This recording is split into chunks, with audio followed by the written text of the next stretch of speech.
Hello, everybody. I'm going to ask you guys to be seated, stop your genial conversations, and we can put them on pause and you guys can follow up afterwards. This is my first time presenting in the new Byron Share layout. I really like it. That's all I have to say about that. So thanks, everybody, for coming. My name is Evan Johnson. I'm a CalRecycle Science and Policy Advisor here.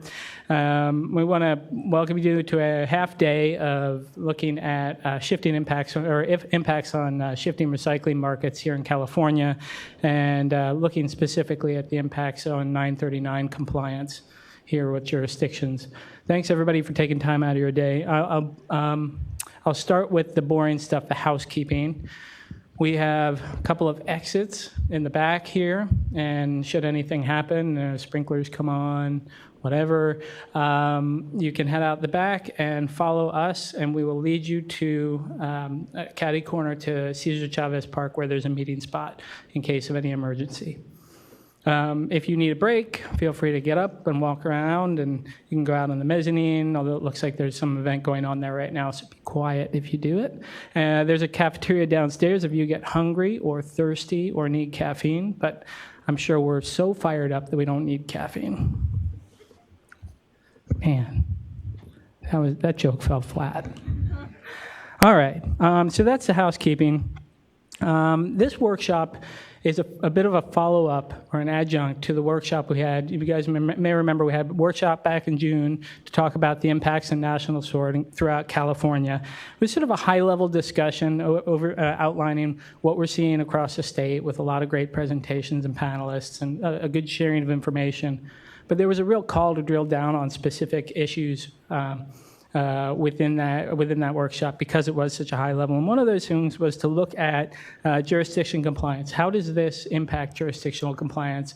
And a little more information about what we're seeing on the ground in terms of jurisdictional programs.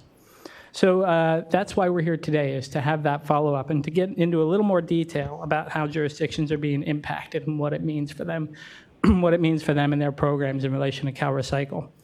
So here's how the day is going to go. We're going to start with a local panel here, and thank you guys, everybody, for joining us. Really appreciate you traveling the distance to get here. So we're going to start with a local panel to dive down into specific impacts that we're seeing on the ground and what everybody's seeing on the ground to sort of set the stage, and then have some Q&A after that. Then we're going to dive directly into the enforcement policy. We very colloquially refer to it as the CWIMP enforcement policy, but we're going to look at that as an overview, and then dive into some proposed policy changes related to that. And then we're going to open it up to a more broad conversation about what you guys think of those changes, and sort of open it up to conversation. Then we're going to follow that up with a discussion on education. We're going to present some slides on what we're seeing as local education campaigns around the state to adapt to national SORD. And then we'll present those and then open up for discussion to hear from you guys to see what's working, what's not, where you guys think there need to be additional efforts, et cetera. So looking forward to that piece of the conversation as well, because that was a real call during the first workshop back in June. So that's kind of how the day's going to go. There's going to be a lot of opportunity for discussion. I think we're going to do it so that we'll hold questions and discussion till after the presentations, but certainly if everybody's panicking to get some clarification, we can do so in the middle of things. We'll have roving mics, I believe, right? Great. So I think that's the day, but I think first we're going to have Director Smithline up here to kind of lay out the discussion to frame the issues for us, and I really appreciate you taking your time out of your day, Scott, too. So thanks, everybody, and this is Scott Smithline.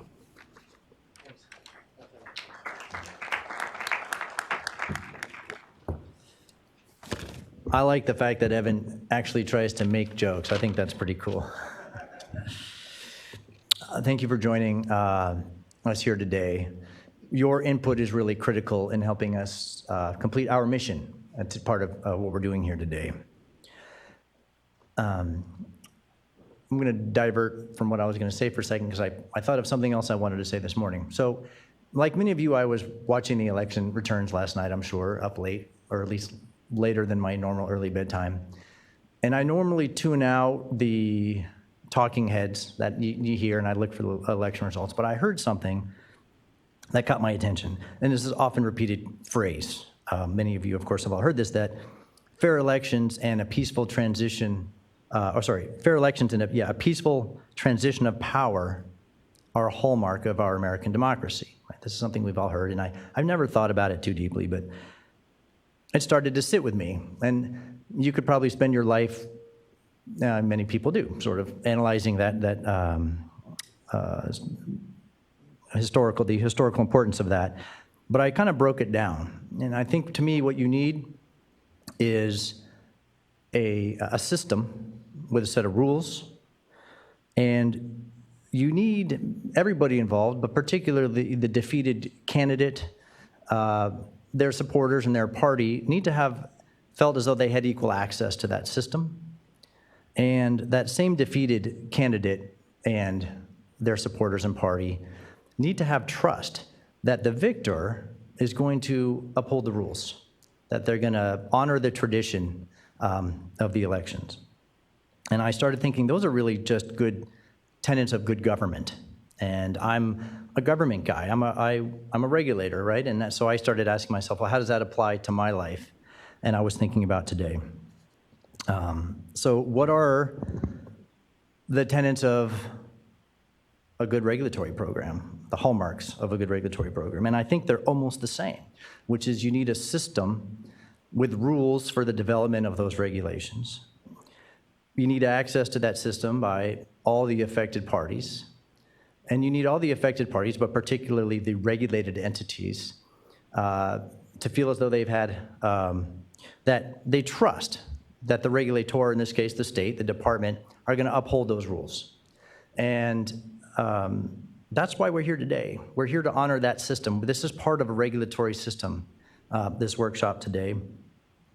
We have a public process. We pride ourselves here in this department on transparency in our implementation of our regulations. And while we're not discussing new regulatory concepts necessarily today, this is just part of an ongoing process that we have for implementation of regulation. So we're doing that because there's been a lot of concern raised about AB 939 and how we're going to enforce AB 939 given the collapse of the international commodity markets, national sword, et cetera. So much concern, in fact, that the legislature passed a bill this year directing this department to handle it in a particular way. And I think reasonable minds could probably agree to disagree about the merits of that policy. I happen to think it was flawed in some ways, but I'm confident that it was premature. We absolutely should amend the statute when it's not working, and we should amend the statute when we've determined that it is not going to work in the future. But we've not even had that conversation yet. And so today is about having that conversation. We're not at an impasse. We're actually at the beginning of the conversation. So Evan sort of walked through what's going to happen today, so I'm not going to repeat all that. I just want to share that this department takes very seriously our role in implementing regulations. We pride ourselves in our transparency. And we're prepared to sit down and work through that process. And I'm confident that we won't be at an impasse. I'm confident that we will work through the concerns and that we have the existing authority and the flexibility to come to an agreement on how we should proceed. So that's, again, and I just wanted to share that because I know there's been a lot of concern, and I want everybody to, we have folks tuned in on the webcast as well. I want everybody to feel like they've had an opportunity to partake in this process. And so we're going to keep doing this until we get to that point. The scope, the duration, the extent of national sword, or whatever we're calling it now, are unknown. And so there's no question then that calls upon us to have a conversation about the direct enforcement issues that arise from that, and that's what we're here talking about today. But it also creates a significant opportunity for us in the state to create a more resilient California, to start to think about the materials and the packaging that we're consuming that are freely coming into our economy and the relationship between those materials and the state's ability to manage those materials at end of life. And if we are not able to get to a point where we can establish a relationship between what's coming into our economy and our ability to manage it, the recyclers are going to be behind, and the local governments are going to be caught in the middle of that. So I want us to think of that as an opportunity as well. We're certainly committed to that part of the conversation. I know there's been questions raised about, are we going to be engaging in those other policy conversations that arise from National Sword? The answer is emphatically yes. Well, we are, and we intend to continue doing that. But today's conversation is primarily about what's the appropriate response from an enforcement perspective. So with that, I thank you for joining us in the room and online, because you are an important part of us, of our mission. So thank you.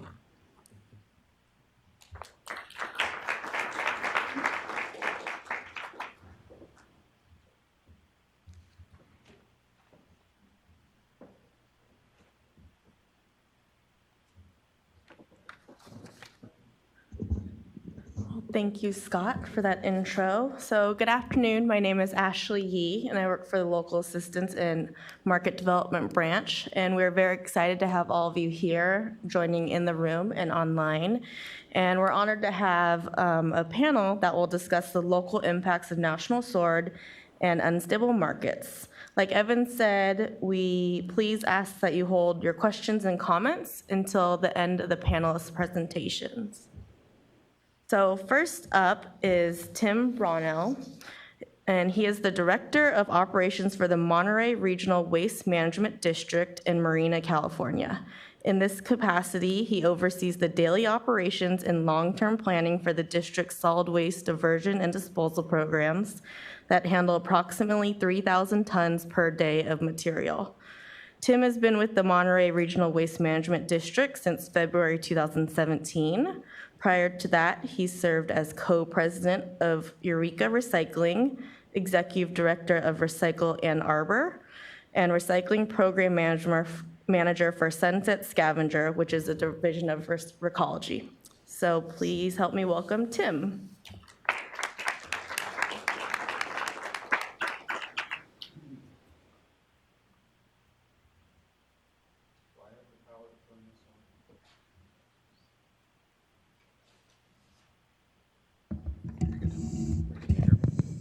There we go. Good afternoon. Thanks for having me. It's a pleasure to be here. I just want to make sure this clicker, oh, good, perfect. So for those of you who are not aware of the Monterey Regional Waste Management District, we're down on Marina, California. We are actually a special district, so we're a governmental entity that is governed by 9 governmental entities, 7 cities, the Pebble Beach community, and Monterey County, our board members and our governing principals. We operate basically all of the points of destination, receiving points for solid waste, recycling, composting, materials from our jurisdictions, and in fact throughout Monterey County. We have a staff of about 150 people, and as was stated, process or handle about 3,000 tons a day of solid waste, recycling, compost, yard waste, et cetera. But what we're here to talk about today is how we're handling the issues incumbent upon the changes in the recycling stream due to the National Sword. We just opened a new MuRF on January 29th, so that's the good news. The bad news is National Sword really kind of impacted us on January 1st. So our timing was, some would say perfect, others would say not. But you know, for us, it's our reality. So we stepped into the processing of recyclables that had been collected for many years and processed by other service providers, waste management, green waste, et cetera. But now it's our responsibility to handle right now what we originally thought was going to be about 15,000 tons a year. As soon as we opened our facility, the material started to show up, and we are now on pace to process about 70,000 tons a year of single-stream recyclables. The facility that we opened is pretty interesting. We are set up to process 3 separate streams of material. The facility was built by BHS, or they supplied the equipment, and we are in the position to process single-stream recyclables. We're also have the ability to process mixed waste, municipal solid waste, particularly commercial multifamily. And then we have a construction demolition waste processing line as well. Those lines have the ability to process between 30 and 40 tons an hour. The intention of the design of this facility was to recycle up to 92% of the single stream materials that came through, about 74% of the construction demolition waste, and achieve a recovery of about 65% of the MSW. Currently, we are just running the C&D and the single-stream recycling components of the line. We're not processing MSW, and part of that is the amount of single-stream we're receiving. The other part is really becoming familiar with what's happening with the markets and what are we going to be able to do with particularly fiber that would come out of the MSW stream. We're really trying to get our arms around how clean we can get single-stream recyclables and what's the market reaction to that before we step into MSW processing. So you've all seen piles of single-stream recycling. When we stepped into the processing, the materials, over the years, I think we've all seen this. We could call it the arms race for adding materials to the single-stream mix for recovery. And we're facing a new reality, particularly around plastics, but other materials as well. Our program in our member districts was taking materials such as, plastics, aluminum, steel, the traditional, but we were also accepting VHS tapes and plastic film, CDs, textiles, small electronics. Those things, the previous processing facility was willing to accept those in the stream. As we started the process and trying to meet these new standards of half a percent contamination, those materials are posing a real problem. Particularly the film.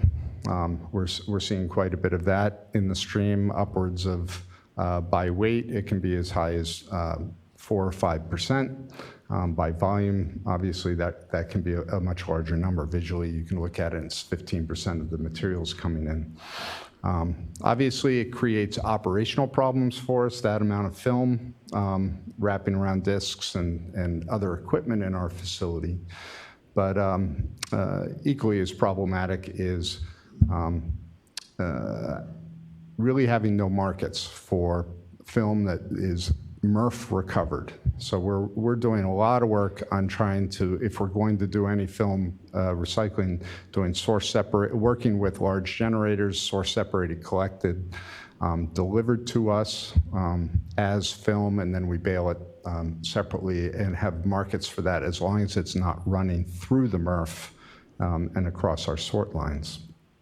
But we get film of all shapes and sizes, types, bubble wrap, plastic bags, et cetera.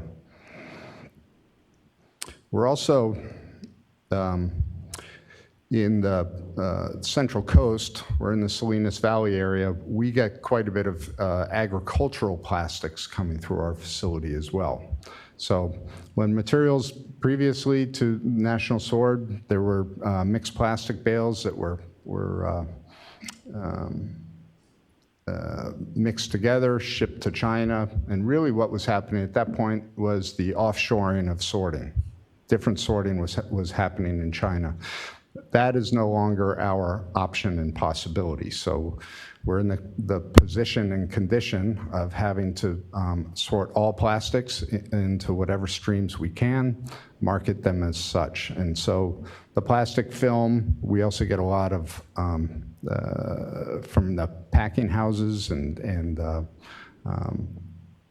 fields. People have been conditioned to provide us their outthrows of plastics. We're having to do a lot of re-education, both of residential folks, but largely our industrial commercial customers that are coming in. And that's having to be done through the waste haulers as well as direct to the public. I'm not sure if you can see this, how clearly you can see this, but we worked with SCS Engineering to take a look at all the streams of recyclables that are coming into our facility. And by streams, I mean residential versus commercial, by all the cities that are coming into our site. So they did great work in terms of really doing an assessment of what those various streams look like. And I think the bottom line of this chart tells the story, which is 22% of the materials that are coming into our facility are not recyclable. So when we design a facility like this, we're thinking 5%. But our challenge to get to 0.5% of contamination in outgoing materials is to be able to take 22% of the materials out. And actually, when you're doing it, having to take that much out, you're doing some broader sweeps to be able to get down to 0.5%. So our facility residual rate is over 30% of the single stream materials that are coming in. And I don't think we're unique. I think this is an experience that MuRFs all around the state are having. This is another impact is where are we shipping materials to? You'll notice China is absent from that list. So all of our plastics are being shipped domestically. The only materials that we're shipping overseas at this point are fiber, both cardboard and mixed paper, but the predominance of that is going to Vietnam, Thailand, Indonesia, et cetera. Film, we can only accept if it's source separated, and we struggle with the markets for that, but we're working at it. So one of the things that we're doing to kind of address this issue is we've worked with a company called Recollect in terms of, and this is for public education, is to develop an app that we call What Goes Where. And we've coordinated with all of the haulers and other waste districts in Monterey County to develop an app that allows customers or residents or businesses throughout the county to basically type in a material. If they have a question, they can type it in, and it will let them know where that material can actually go to. If it's recyclable in their curbside bin, if not, like plastic film, for example, that they can take bags back to Safeway or Lucky or some of the big box stores. So specific to people's communities, their zip code, they'll tell them the local areas in which they can take those materials to. In addition to that, we're doing a lot of public education in terms of ads and papers. We're going to be doing billboards, bus signs, et cetera, with different themes and basically trying to catch people's attention, one on the last straw. There's good news and there's bad news. Trying to have catchy phrases, get people's attention, but the intention of this not only is the single issue of that ad, but to drive people to the What Goes Where app. Because this is going to be our challenge, is we've had 30 years of educating people for various materials, and particularly the last 5 of added materials to the stream. Now we have to re-educate or uneducate, or I don't know what the language is for it, but and I think this is part of the discussion is that we're going to want to have is how broadly across the state do we look at kind of creating uniform standards for what is acceptable in programs and what isn't, because this is going to be something that is a statewide effort that we're all going to have to be pushing and trying to clean up that recycling stream, because 22% for us is really not a sustainable number, and it really, if we're transparent about what's happening in MuRFs, our diversion that of the incoming material is not what is going out. So, thank you very much.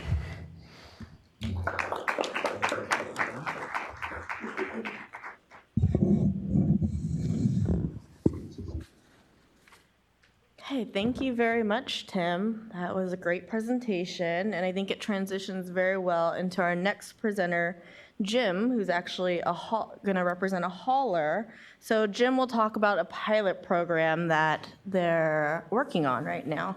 So Jim Maroney began working for Mill Valley Refuse Service in 1982. He started out on a regular garbage route and also worked on recycle and compost routes as these services were introduced in the late 80s. In 2000, he took over a management position when his father retired and worked as a route supervisor before moving into the office and becoming involved in contract negotiations, newsletter publications, and the development of the company website, along with other duties. He is a member of the AB 939 local task force of the Marin County JPA as a hauler representative, and also on the LTF's organic subcommittee. Please help me welcome Jim. Thank you all for having me here today. I'll just get right into it. Mill Valley Refuse Service is strictly a hauler of garbage, recycling, and compost. We don't have a processing facility. We service 9 jurisdictions with about 14,000 residential and commercial customers. Not having a processing facility was a problem for us when National Sword hit because we never saw it coming. We, as someone who was a processor, probably knew the markets very well. We were just hauling our stuff to a waste management facility, and they were transferring it to whatever processing facility they could take it to. The broker jumped around from different facilities. And we learned in early April 2017 that recycling material that we were being paid for all the years up until that time suddenly was going to start costing us money. And that was a big shock to us. We, as I say, never saw it coming, not really being involved in selling our material overseas. So this is what happened to us in the timeline last year. We went from being paid for recycling to suddenly being told we would not get paid at all, which was actually a great thing or in retrospect, because it suddenly went from $4 a ton to $59 a ton to $72 a ton to $82 a ton today. Those prices include, I must say, a transfer fee. We take all of our material to the Redwood landfill in Novato. It is transferred from there. Right now it's going to green waste in San Jose. Green waste wasn't our first choice. It is right now our only choice. We began, when we learned we were going to have to start paying for recycling, that we cast about, looked around for other local facilities. We went to Republic in Richmond. At first they were willing to accept our stuff, but then as National Sword took effect, they said, no, we don't want to take on any new accounts.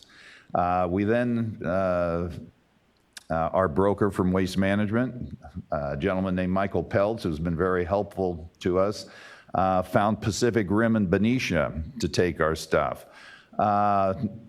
Within a couple of months, Pacific Rim went belly up. They closed their doors. And we were suddenly in a position where we weren't sure where our material was going to go. And then Michael Peltz found green waste, and that is where our material is going now. As I say, you can see from the prices that it was very difficult. It's been a very difficult year for a company such as ours. Our particular jurisdictions, we have an arrangements with them where we can go in for rate increases if we make an application in April of any particular year. So you can see how if you check this now, the timing killed us in 2017. We went in April and thought we were going to have to get paid nothing for recycling. That wasn't so bad. We were able to tell our jurisdictions that we wouldn't need a rate increase, taking that into effect. We learned immediately that we were going to have to start paying $4 a ton, which again wasn't so bad. But once these other price increases hit us, it became an extremely difficult situation for us in this past year.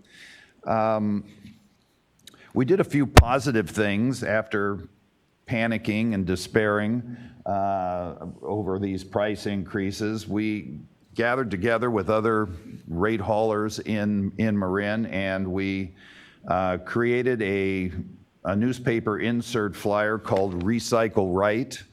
It's an 8-page flyer that went out to the public. I do have some copies of it later if anyone is interested in having a look at it. It covers a lot of the things you might expect. It talks about what is and isn't recyclable. It talks about keeping contaminants out of the recycling, and it discusses plastics, a lot of the things that you just heard Tim talk about. So that was one of our outreaches. One of the things we did to tackle this situation was outreach that way. I think we did something that probably a lot of other haulers are doing now too. If the Recycle Right flyer is let's say the carrot, the positive education method going out to the public, we also have the stick. We came up with a violation sticker, which we decided we needed to start putting onto recycle carts when our drivers lifted the lid and found an excessive amount of contamination in them. We talked with our drivers about what the common contaminants were, and they came up with 8 of them. We put pictures of them on the recycle sticker. They're basically the plastic bags. They're garbage bags. A lot of recyclables get dumped into a container wrapped in a plastic bag, and we were finding that processing plants were telling us that they didn't even bother ripping bags open anymore. They just let those bags go off the end of the conveyor belt, and because they were afraid of ripping them open and finding garbage in them. E-waste, scrap metal and hangers, food, styrofoam, diapers, and clothing were other items that were typically found in the recycle carts. So we started tagging people's carts, and that's an effort that's been going on for several months now. Those tags work pretty well. They seem to work better than the outreach does, because it really gets right down to the individual person's can that we won't pick up if it's contaminated. They see the sticker, they get angry, they call us, and they say, well, you used to take all this stuff before, what's changed? And I think Tim already covered what's changed. National Sword doesn't want 20 20% of our garbage sent to them anymore. And that's a message that that we need to convey to all of our public. Besides those things, we thought, well, the other effect for us was we had to raise rates in 2018. We hadn't raised our rates in 2 years, so we were actually pretty proud of ourselves that if the increased tipping fee had not been included in our rate proposal, we would have just been asked for a 6% rate increase to cover normal expenses and a new union contract over a 3-year period. That would have been somewhat less than CPI. But that increase in the tipping fee added another 8% to our rates. And as you can imagine, going in for a 14% rate increase did not go well with people. So in the end, what we have decided to do is give a try to do a dual stream recycling program in the hopes of being able to take our material to the one local plant that's near to us in San Rafael or in sanitary service, but they only process dual stream material. So we had to come up with a way to collect our single stream material in a dual stream manner. And most dual stream programs have split carts and split trucks. We had neither. So we had to come up with a way of doing dual stream using existing equipment. And our method that we are conducting a pilot program to see how it works is to pick up paper 1 week and cans, bottles, and plastics on alternating weeks. So we're asking people to fill their carts with one material 1 week and then the other material the next week. We're 8 weeks into this program. We started out with 41% participation the first week, despite a lot of public information and telling people in the pilot program what we were doing. Most of them didn't read the material that we sent out and were really confused right in the beginning. It's taken about 2 months to get people to where we are now, which is about 82% participation.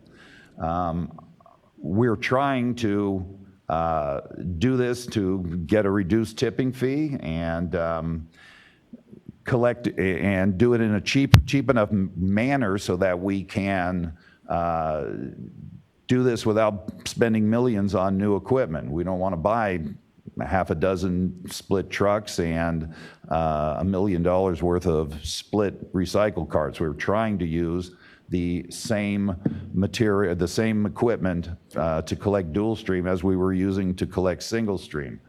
And of course, all part of this is to reduce contamination.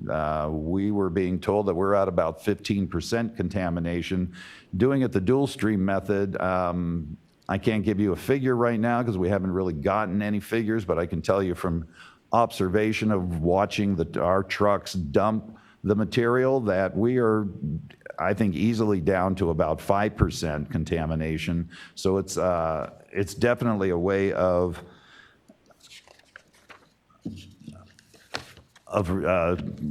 collecting material in a manner that is cleaner. It forces people to really have a look at what they're putting in to the container. It doesn't allow them to hide stuff under the paper that they might dump on top of stuff. So it's working pretty well, and we are hoping that we can adopt this moving forward for everyone, but the jury's still out a bit on whether or not the public wants us to do this. I can tell you that although we have about an 82% participation rate, participation doesn't mean happy to participate. So, and I get a lot of phone calls and emails having to defend this program and explain why we're doing it. So we'll see how it works. It is our one local hauler's response to National Sword and the things that National Sword has forced us to face as we go forward here. Thank you.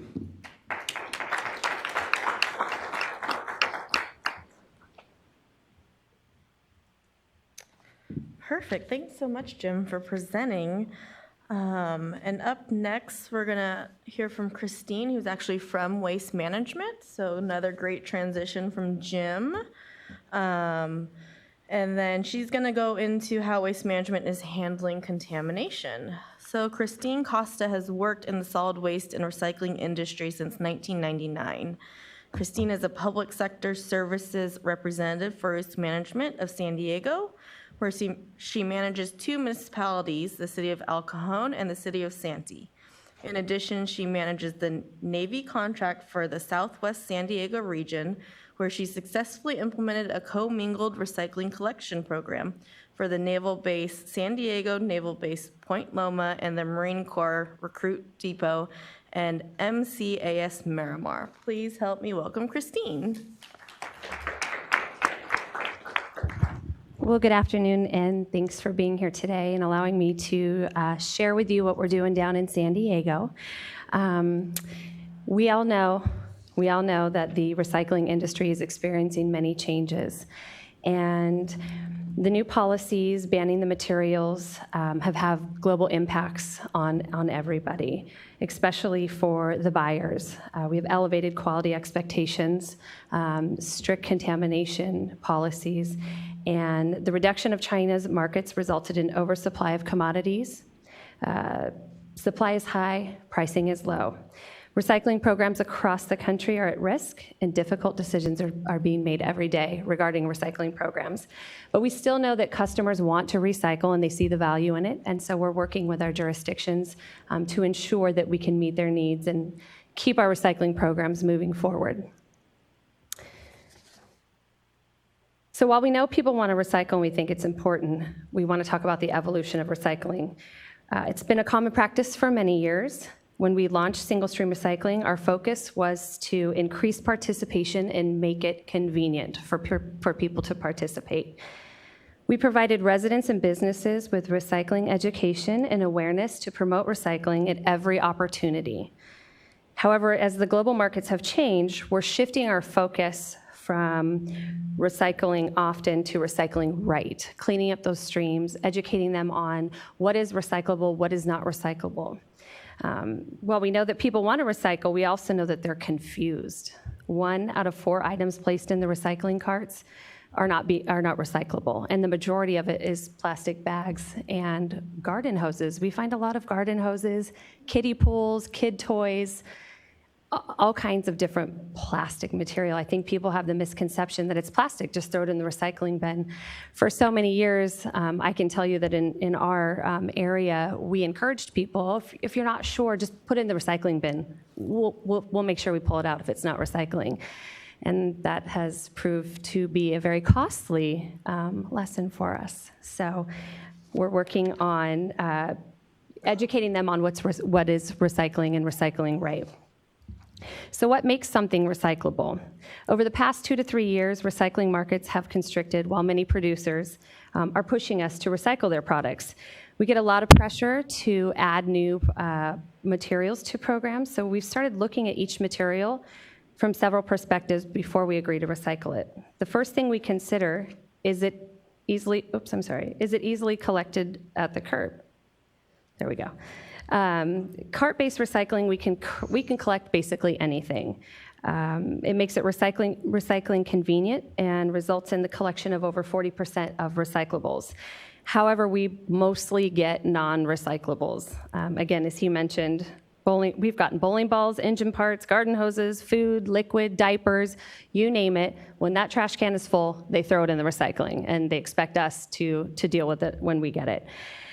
Next, can the materials be separated for recycling at our recycling facilities? There are physical limitations to what can be sorted for recycling. Equipment and labor may not be able to identify or separate certain materials from our sorting lines. If the recyclables are too small, they fall through the screens and they end up in the trash. Or if they look or act like other materials, they may end up in the wrong bale. For example, film plastic and pouches would fall into this category as they act like paper. And at our recycling facilities, they sometimes end up in our paper bales on accident. Finally, are there end markets? Robust end markets are critical for sustainable recycling. Markets require a mix of sufficient volume and value to generate buyers for materials. Once materials are added to curbside recycling programs, we need multiple markets to make recyclable sustainable. But when things that aren't actually recyclable make it into our trucks and our transfer stations and our MuRFs, it causes us big problems. On average, contamination makes about 25% of all the recycling that we've collected by weight. The industry average of contamination exceeds about $150 per ton, and those costs continue to increase in order to meet the more stringent quality standards. Those increasing costs are ultimately passed on to the customer. So what is Waste Management doing to counteract contamination? We're taking an all-hands-on-deck approach from our operations, customer service, and sales team. What you see here is, we'll start with the truck here. Basically, on our scheduled service day, our drivers are visually inspecting the containers. They're actually looking in the commercial bins and getting an idea of what is inside those containers. They've been instructed to identify contamination based on a 10%, 20%, 30% visual inspection. They're actually, if they do see the contamination is present, they do tag the bin, similar to what you guys are doing. They leave a notice on the bin letting the customer know that we were here to service and we did notice high levels of contamination. They are also generating photos. So we have the drivers take a photo of the contamination as a way to educate the customer about the contaminants that are in the bin, because a lot of them don't know. Some of them aren't on site. Again, people are confused. They don't know what's recycling and what's not. And at the same time, our driver notes it on his tablet inside of the truck. And so at the moment he presses a button notifying contamination, an automated email is generated to the customer, letting them know about the contamination, as well as sending them some recycling education and outreach. Hey, just a reminder, these are the things that can be recycled. These are the things that should go in your trash. So the contamination photos are uploaded into our database, where our customer service agents do have the ability to pull those photos and discuss them with the customers, because let me tell you, the customers are calling. They're calling and they're saying, we didn't put that in there, that's not our bin, how come we can't use bags anymore? And so the agents have the ability to actually pull the photo that was generated and walk them through what's acceptable, what's not, and why. The customer and our waste management reps work together to implement effective recycling programs and services, and we are offering waste assessment and site visits. If the customer is still having an issue, still has questions, it will be forwarded onto the appropriate rep, where the rep will actually visit the site, walk the property, and come up with an effective recycling program for them. They also provide signage, training, literature, anything that we can do to help them clean up that waste stream. That's what we're doing. In some of our municipal contracts, we do have provisions to charge contamination fees, as well as have the material serviced as trash instead of recycling, based on the amount of contamination that is in the trash. And so we're still working on those provisions, and we're working through our municipalities with that. And that's just to help us offset the increased fees associated with the disposal of this recycling. So in addition to our drivers identifying the contaminated loads while en route, every load that is brought into our transfer station in San Diego, we are a transfer station. We transfer our materials up to Azusa, California. Every load that's brought in is visually inspected by the transfer station manager. And again, that transfer station manager is snapping a photo of everything that's in that stream, and they're actually giving it a graded label, if you will. So we consider 0 to 10% to be an A, 11 to 15% to be a B, 16 to 25% to be a C, 25 to 40% a D, and anything over 40 is considered an F. The visual grading is done every day, and it's distributed to our team to follow up with the respective customers on the identified contaminated routes. In the cities of El Cajon and Santee, we've actually started reaching out to those customers that are on those contaminated routes, and we're targeting them specifically because we know that there's high levels of contamination on that specific route, and we know exactly who those customers are. We have a three-prong approach. We try to hit them 3 times. The first time, we generate an email blast to them just saying, just wanted to let you know, your route has been identified as having high levels of contamination.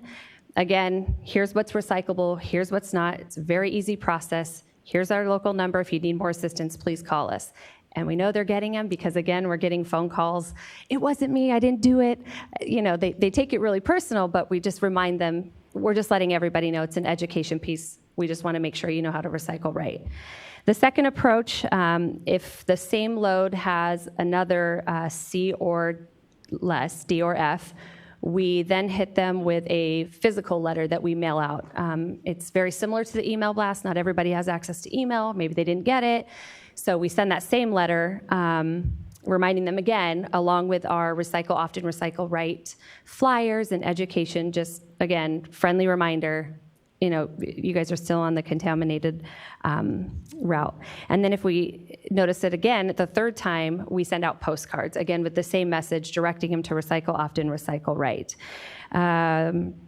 Since we've been doing this since April, we've seen a dramatic increase in C's, D's, and F's. They're A's and B's, and I think that visually inspecting it and having the photos, we're able to really drill down and educate them. And again, they're just confused. They just need a reminder things are changing, and they don't know that you can't put plastic bags in there.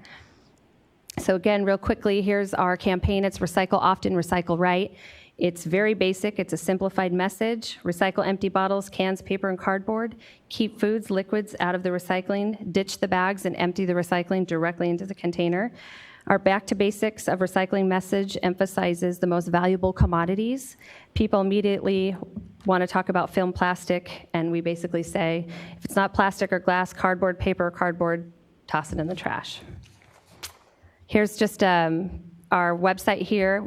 We have tools for every segment: municipal, commercial, residential, apartment, condos, schools. In the city of El Cajon, we actually link this to our city of El Cajon and Santee.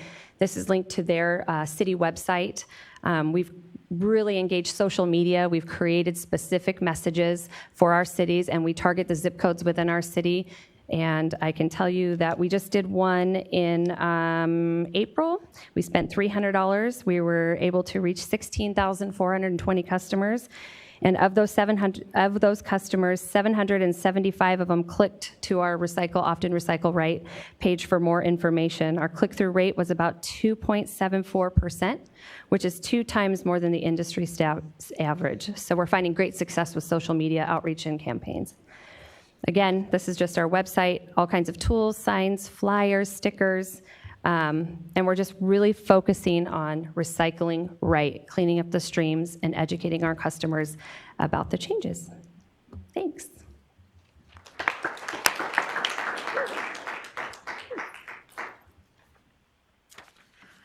Well, thanks, Christine. So as we are listening to all these presenters, we're hearing a key theme, and it has to do with cost. So up next is Rob, and Rob will present on how we need to adapt, and specifically the cost of things. So Rob Hilton is the president of HF&H Consultants and has been involved in more than 300 recycling-related projects for more than 100 communities in California, including negotiating more than $2 billion in collection, processing, and disposal agreements. HF&H is currently working on behalf of jurisdictions throughout California to negotiate new and modified recycling processing agreements in response to the changes in the global commodities market. Please help me welcome Rob. Well, good afternoon. Thank you. Given the audience I saw fill into this room, I thought I might need to wind this up a little bit. There are no local government representatives up on this panel, and I was asked, I think, because I work with a lot of local government agencies. So I'll give Kelly's usual disclaimer and say, I'm not speaking for any of them right now. I'm not speaking for one of them or all of them. I'm speaking from HF&H's perspective on this with the experience that we have. I'll also say, as you're talking about this issue at the local level, at the jurisdictional level, it's the matter of a contract usually. There's a contract between the service provider and the agency, and there's 500 plus agencies around the state that enter into such contracts, and there's probably almost as many ways that the contracts try to deal with this. So while there are some overarching themes to how we're looking at this and trying to adapt, understand that it's very locally specific to what does your contract say. Some contracts, particularly recent ones after the first green fence action that happened, many service providers started to say, well, this could happen again. Let's put some language into the agreement about what if commodities go to negative value? What if we can't move them? What if we have to dispose of things? So some agreements have good language about what to do already. And if you're in that situation, you probably just need to follow your agreement. Other agreements very forcefully say this is the contractor's risk and the local agency has no obligation. And in fact, the change in law provisions in those agreements are very rigid to say actions of a foreign nation don't count as a change in law. And so China's policy around trade doesn't count under those agreements. Others are written on the back of a napkin at the end of the night at the bar, and they're not very clear about what was intended around recycling. And the service provider may reasonably think there's an opener there, and the local agency may reasonably think there isn't. So all of that to say, look at your contracts and understand that. But to some extent, this isn't about the contractual relationship. It's about a public policy decision, and it's about the partnership that local agencies have with their contractors. And so if that's a healthy partnership and everybody's happy, this is a discussion you ought to be having whether the contract says you need to or not.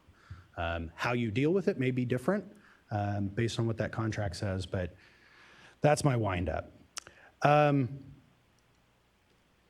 So one of the first things that we hear when our clients get the letter from their service provider saying, hey, we have a problem and we want to change how you're charged for this service, is they say, well, hold on a second. It was real good for a long time. They didn't come back to us and say, gee, it was great. It was better than we expected. Here's your refund check. Why are they coming back to us now? So there are a number of contracts, let's see if this works in here. Nope. Number of contracts that were negotiated at the last recession, during the last recession. Some because cities needed some additional funding, some because the time had come up, whatever. But in those cases, those agencies were saying, hold on, we bought at the bottom, we didn't ride the thing up for the next 10 years. How come you're coming back to me 3 months in? We try to explain to them that this is a little different. This wasn't like the green fence dip that we saw. This wasn't short term like the recession dip that we saw. This has been sustained. And so that's an educational process for city councils and city managers and sort of senior management. But it is a perspective that's held. And I've briefed several members of boards of supervisors and council members who are very frustrated about the economic side of this and being asked to increase rates.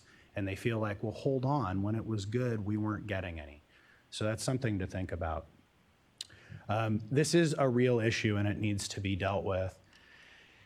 And I was pleased to hear Christine's customer contamination process discussion, because that's the second thing that we hear from our clients is, hold on, are they doing the normal business person-like things that you would do to adapt to a market situation? And so a lot of those things that they're talking about in terms of managing this contamination. What are you doing in education? What are you doing at the curb? What are your drivers doing differently? What are you doing differently at the plant? Tim talked about, well, we're no longer able to do a 3 through 7 mix. We're having to bale the 4 and the 3 separate. That's a different day.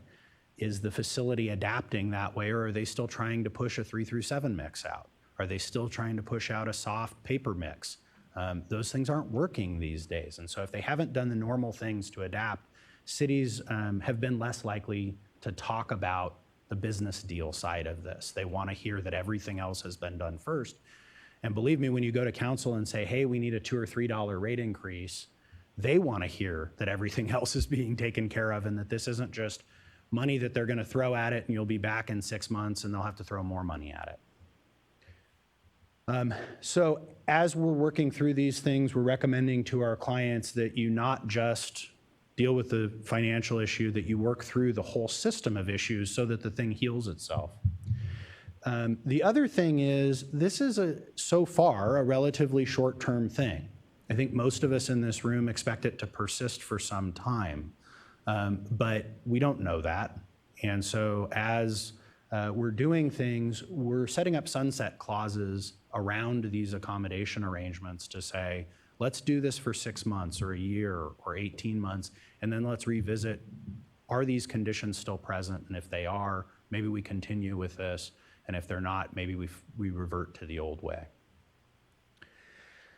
So I was asked to talk about the financial deal. I started getting into specifics. And as I started putting numbers in, I realized I was putting individual companies' numbers into the slide. And I don't want to do that at this point. To the extent that we've gotten access to that, I want to honor and respect the companies that have given it to us. But I'll break down some of the dynamics for you. Most processors are looking for some recovery on their processing costs. When the average mix of single stream was selling for over $100 a ton, it was covering their costs of processing, and they were not really needing to charge a tip fee to process the material. That's changed. And as was mentioned earlier, the cost of processing is going up because you're now having to do secondary processing or tertiary processing, clean up on the front end. You're adding labor or you're adding equipment somewhere, and that's having a cost.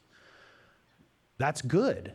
Those sorts of changes at the processing facility should help to fix the problem on a longer term basis, but there are costs attendant to that, and it's important to understand, what is the right approach, and then what's the right sizing of the costs associated with that approach, and then figuring out how to reasonably pay for your share of those costs if you're inclined to do so. There's a batch of issues around contamination and residue disposal costs. More and more agencies are saying, we want to know what our material looks like. If we're going into a facility that's shared by a number of users, and Tim showed you the characterization study from their facility, they have a bunch of different deliverers, and those deliverers were graded in very different ways. And so agencies are saying, if I'm now paying for the costs of residue disposal, if I'm now involved in the commodity revenue, I want to know what my stuff is doing versus other users of this facility. And so contamination and characterization studies are being added in on a periodic basis. I'll warn local agencies, those can be expensive. Tim's was $100-something thousand. If they shut down the facility for a day or two, they're losing the revenue that they would otherwise get from operating that facility to do this stuff. So you have to understand you don't want to do these weekly, but they may be needed to prove kind of what your costs of the system are. One of the things that we've been encouraging folks to do is to look at contamination rather than residue. And Tim's slide sort of showed that. Contamination is the stuff that's being delivered to you and how much non-acceptable materials are present. The residue may actually exceed that because of process inefficiency, and Christine talked about that a little bit. There are accepted materials that don't make it through the system because the equipment wasn't set up the right way to handle them. So you may want to pay for, or you may be willing to pay for the cost of contamination, but distinguish that from residue. And then on commodity revenue, different companies are wanting to deal with this in different ways. Some are open to sort of a public-private partnership arrangement where they almost act like a utility. They open up their books, whatever the actual revenues are, they share in those actual revenues. Others are looking at indexing the revenues against some published indices that exist so that those companies don't have to open up their proprietary books. but in some way you want to start tracking that commodity revenue. Agencies who used to say, this is not our business, we're not going to get into this risk sharing, are finding that they don't have a choice. There are agencies that have had that position for 20 plus years in their programs, and their boards and city councils are saying, yep, we get it, it's a different day, we have to do this differently. As you do that, you're taking on more risk as the ratepayers and as the public agency, and so more of the revenue share ought to be coming over to you. So one of the first new deals that we've done, and again, I'm not putting a name on this, the community is paying for the cost of operations. It exceeds $100 a ton, but the contractor is taking the risk on future changes to those costs. So if they have to do more cleanup later, if they had to have more equipment later, that's their risk. They get a CPI on their costs. The agency is paying for certain material that is disposed of and the transport fees that are attendant to that, and then they're getting the actual revenue from those commodities back. In this case, the contractor's profit was determined to be an operating ratio, or about a 5% margin on their processing costs, and about a 5% commodity revenue share.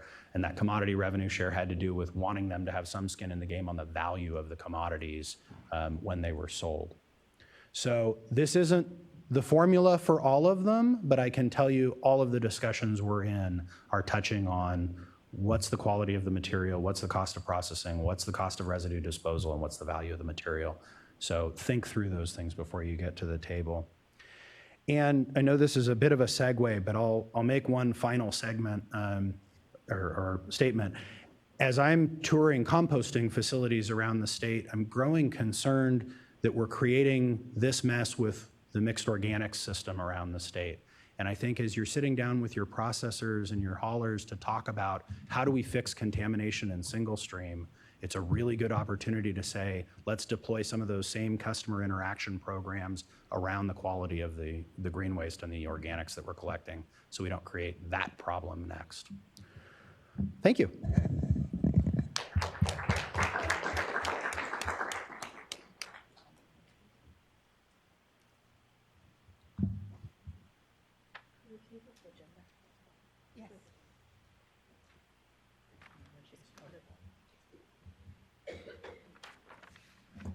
Okay, thank you, Rob.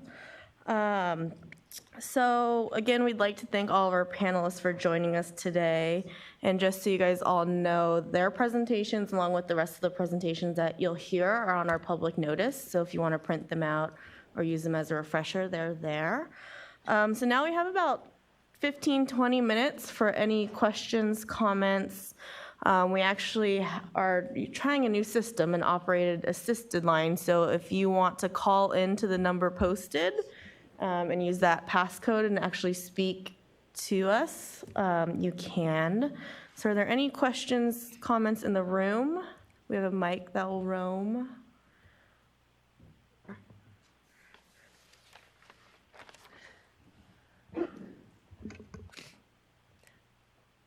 Can I give instruction for the remote caller? Sheila, could you please give instruction how to queue in, please? Absolutely. To ask a question by phone, please press *1 and record your name when prompted. Again, for questions by phone, please press *1. It will take several moments for questions to queue up. Please stand by. And we will take the question from the room first, and then we'll go to the remote caller. Hi, my name is Richard Vaya with Tri-City Recycling. A couple of questions to the panel, and anybody can take this. And that is, the 3-color mixed glass, is that counted as part of your residual? How do you deal with that? And is that a separate cost item for you? And also on the community education elements, how are you covering those costs? And has National Sword imposed upon you those additional costs, or those costs coming out of your budget, or you're asking the jurisdictions for help with those costs? And the last question, I'm sorry, there's 3. when you said, one of you, I think Tim, said the state needs to create uniform standards, how does that rub up against the fact that, as Rob was saying, every jurisdiction has different contracts and different standards of collection? How do you think we can implement a uniform standard system statewide? Well, I'll start with the glass. The three-color mixed glass does not count as residual for us. We are able to market it. Strategic Materials is taking our three-color mixed glass. It costs us for transport and tip fee there. We do get CRV value for it. So glass on our end ends up being a net revenue. The CRV covers the costs relative to our tip fee and transport. Doesn't necessarily cover all our processing costs. So net, it's probably an expense for us. But no, that counts as recovered material. I'll just say quickly on the cost for education, we budgeted that. It's not something that we changed our tip fee necessarily for, but we will have to look at that in the future. In our case, we are the point of destination, so there are haulers who are within their contracts, it's incumbent upon them to do much more education. So I think others can speak to that. Yeah, I mean, we don't have a set amount that we, in our contract specifically in El Cajon and Santee, but we do have to provide education outreach that falls on the haulers, and the city relies heavily on us to do that. We're lucky that they are forward-thinking and they are really engaged in social media. So again, a lot of ours has been through social media efforts, Facebook, Instagram. We do a lot of videos around recycling right. But we also do inserts and commercial services brochures as well. So really, it's up to the jurisdictions, but us to ultimately pay for it. I can just say, as a small hauler, we do budget every year for educational materials, and it's part of our rate application if we need to go in for a rate increase. It's certainly a part of it. And we also have a website, and we also use the What Goes Where app. That's something we added in this year, and it's been real popular. And a website seems to be a great way to get information out. It's once you put it there, you really can avoid doing a lot of flyer mailings and things like that, which people, in our experience, don't seem to read anyway. If you send out a mailer, it becomes part of the junk mail stream. And we send them out basically to cover ourselves and say, well, for people who say we never got any information from you, we can wave a piece of paper in the air and say, yes, you did. We sent this out. But we're starting to rely more and more on our website and just letting people know that there is a website to get all the information that they need. I think to the question around the kind of universal standards, it's kind of throwing it out there in terms of, I think it was spoken to Waste Management saying back to basics. Are there basic materials that we should be educating and recycling? And if we have kind of uniform standards throughout the state, we can all educate it, right? Educate to that. If we look at what's still in the waste stream, it's a lot of paper, it's a lot of plastic bottles, single-use plastic bottles, which are perfectly recyclable, but we've got to get people to recycle well and completely for those materials that we have good markets for. And I think we all, the industry knows what are healthy markets, what are those materials. Do we need to put the unique and distinct and individual materials and various programs in place? It's hard when we have transient, people are moving around all over the state and all over the country. And every city having different lists of materials can be pretty confusing. And so how do we get to cleaning up this material stream. I think there are a lot of different approaches to that, but that's one.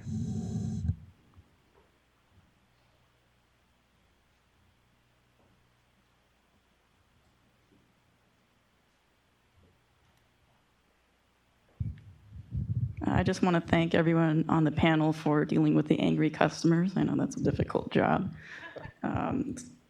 Asking people to sort their materials, kind of like giving candy to a kid and telling him not to eat it. And then there's no consequences afterwards. So I think that being tough on people is necessary. It seems to me that when it comes to plastic recycling in particular, relying on the market is not sustainable. Southeast Asian countries don't have the capacity to take what China has left behind. It's necessary, I think, to create local infrastructure for recycling. My question is, why aren't there more local processors out there? I know that Peninsula Plastics is the only PET processor in California. In 2014, CalRecycle gave them $1 million grant. And that was part of, they gave like about $18.9 million to various facilities. Is there any, I guess this is a question for Scott Smithline, really. Is there any plans to give more and to expand that local infrastructure?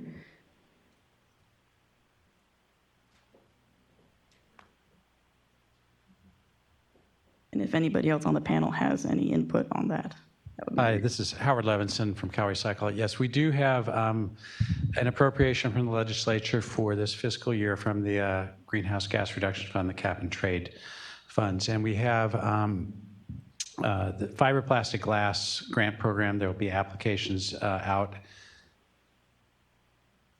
December, January, for that program. We only have $9 million in that program, but that's at least a start on trying to fund more local infrastructure for those traditional recyclables.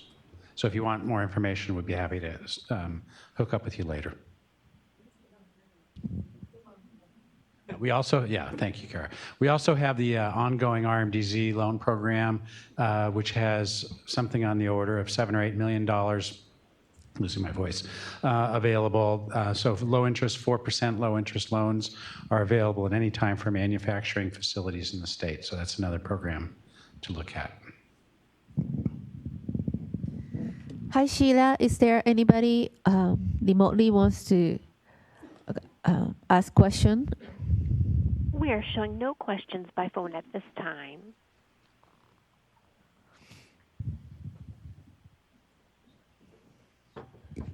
Yeah, this is Chuck White with Burnett, Phelps, and Phillips. This has been really a very educating session, and I do appreciate all your comments on it.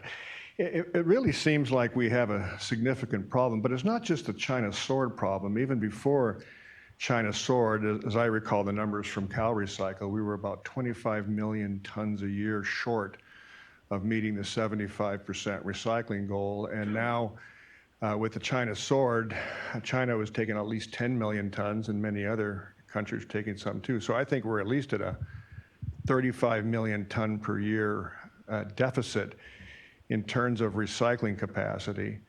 And it seems like we need to really look at where is this replacement recycling capacity going to come from. And when I look at the recyclable waste stream, and I think it was really well pointed out by our panelists today, there's a range of materials ranging from very clean, but in order to get those very clean materials, you have to process it and you generate more residuals for which there may not be immediately available recycling market. I think Tim from Monterey indicated your residuals are up to 30% of your incoming stream, if I understood you correctly. And so we need to really focus on capacity for recycling, of traditional recycling for plastics and paper and cans and bottles and glass and all this kind of thing. But one of the other opportunities that seems to me has been missing is the sister agency in this building, the California Air Resources Board, that is trying to encourage the development of low carbon fuels and low carbon alternatives to petroleum. And it seems to me we're sitting on a huge mass of potential fuels. Now, I'm not talking about waste to energy or mass burn type of facilities, but the idea of taking those residuals that are increasing that can be processed and turned into energy, fuels, and chemicals, for which, without going into great detail, we have 3 statutes, AB 939, AB 341, and SB 1383, all of which have different terminologies of what constitutes recycling and recovery, and they're not all aligned with each other.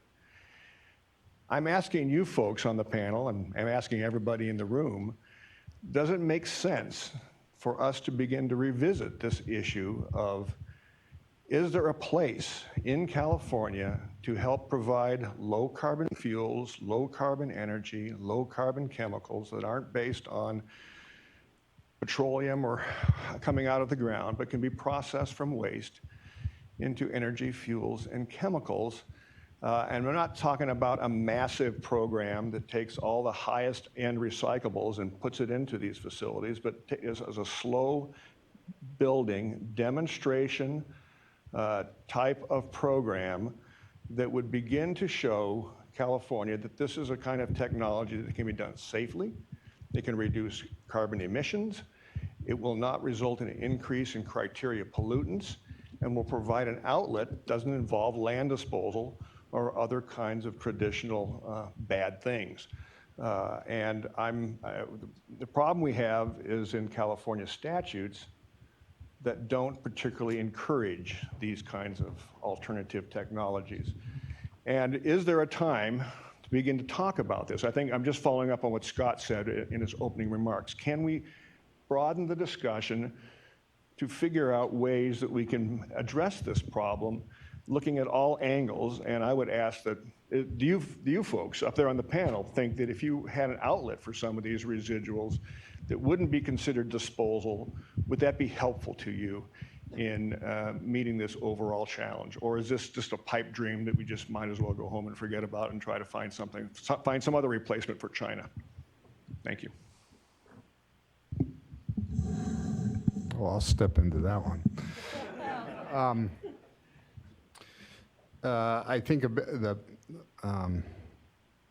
I think the issue, the primary issue with residuals is that we're getting a lot of materials that aren't recyclable. So I would put them in the predominance of what's on our residual stream is MSW. It's solid waste. So you're really talking about how do we deal with MSW as opposed to recycling process residuals. I think we have to address it in that way. Thinking about MSW for fuels, for example, is it's single use. So it's not a true circular economy approach if that's what we're really after. It's conversion to fuels for one-time use, and that's usually combustion-based and carbon emitting. So, there's potential with chemical, recycling and actually creating feedstock for new manufacture. I think that there's going to have to be a lot of research on that. But relative to creating fuels, I think we're creating one more step in the path to carbon generation, one more use. I think I look at it differently, that we're dealing with a plastics problem, not a recycling problem. We have a predominance of materials that are either non-marketable or difficult to sort and capture. And we're going to have to be looking at that issue of how do we address the predominance of plastics that are coming through our homes and our businesses, and who's responsible for those. I'd like to throw out just one other quick thought to that gentleman's. It sounds to me like you sound like a man of science, and that would be the processes you were talking about require a lot of scientific research and work.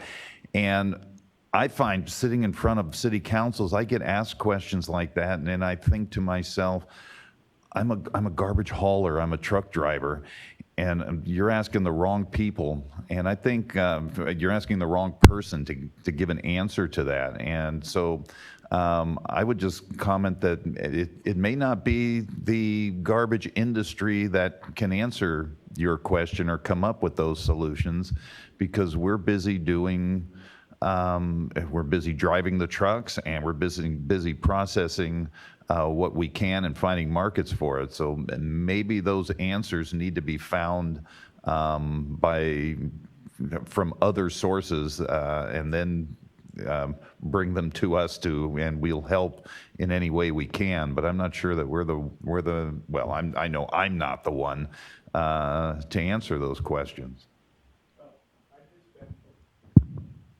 I did spend 25 years of my professional career working for waste management. I'm not sure I would call myself a scientist, but I am an engineer. I just want to put one footnote, is that when I worked for waste management, when the low carbon fuel standard first got started, and it was about $10 per ton of credit for that low carbon fuel, the folks in Houston would say, well, if we could only get it up to $60 a ton, then we could just do an amazing things with the waste that we manage and process. Last week, the low carbon fuel standard is $190 a ton. That's 3 or 4 times the level that just a few years ago was going to be the breakthrough level to do it. $40 million are generated each week for low carbon fuel standard credits in California. A week, $40 million. That could be used to help pay for the cost of processing residual waste, some plastics, but mostly soiled, contaminated paper, other types of fiber materials for which there's not a use other than going to landfill. There's certainly not a recycling value. I'm not saying take the high-end recyclables. We should focus everything we can on getting the high-end recyclables clean, the plastics, the paper, the metals, cans. But that's going to result in more residuals in order to get that point. And we have right next door at the Air Resources Board, they're giving $40 million a week to help pay for the cost of processing and producing low-carbon fuels. Why isn't the solid waste industry taking advantage of this? I don't have that answer to that.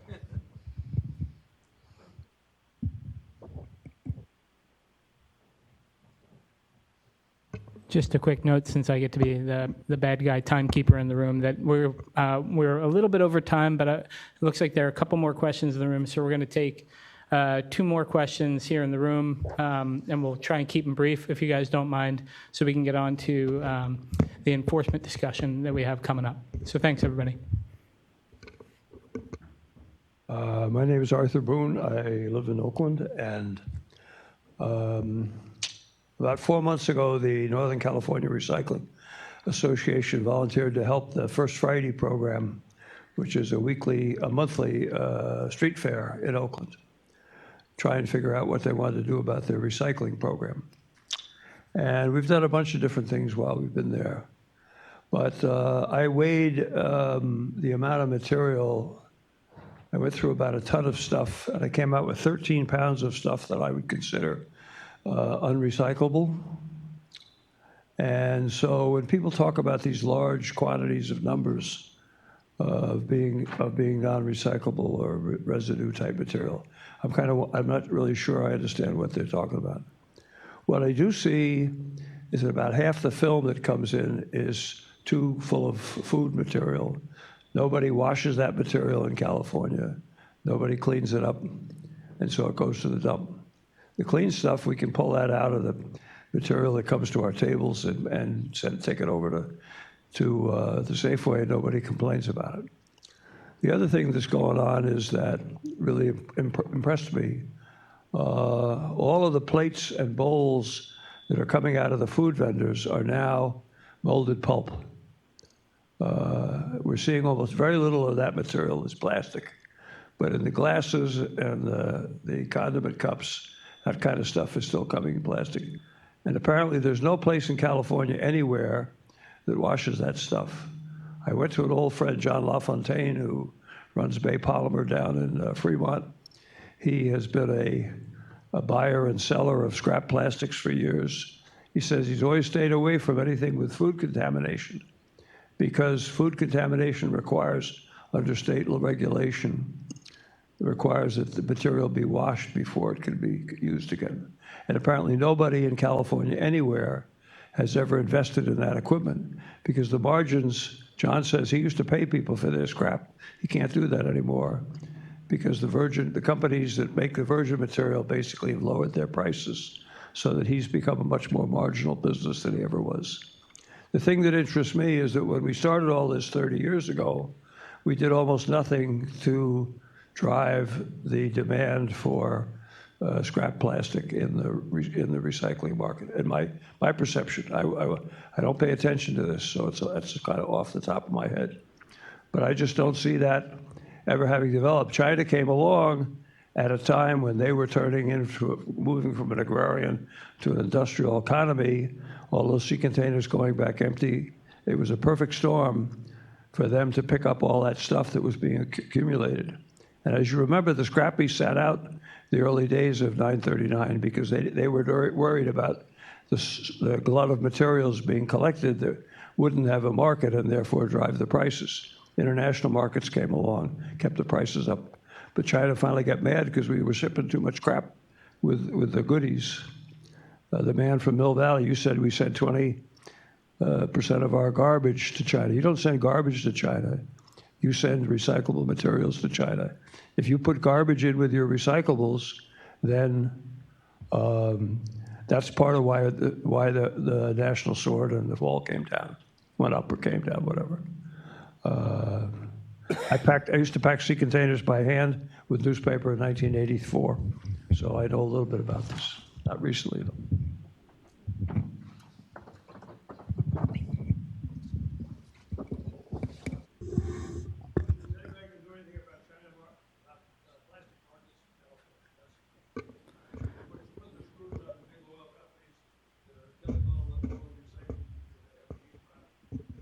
The question for the folks on the webinar is, was anybody going to be doing anything about plastics recycling markets here in California?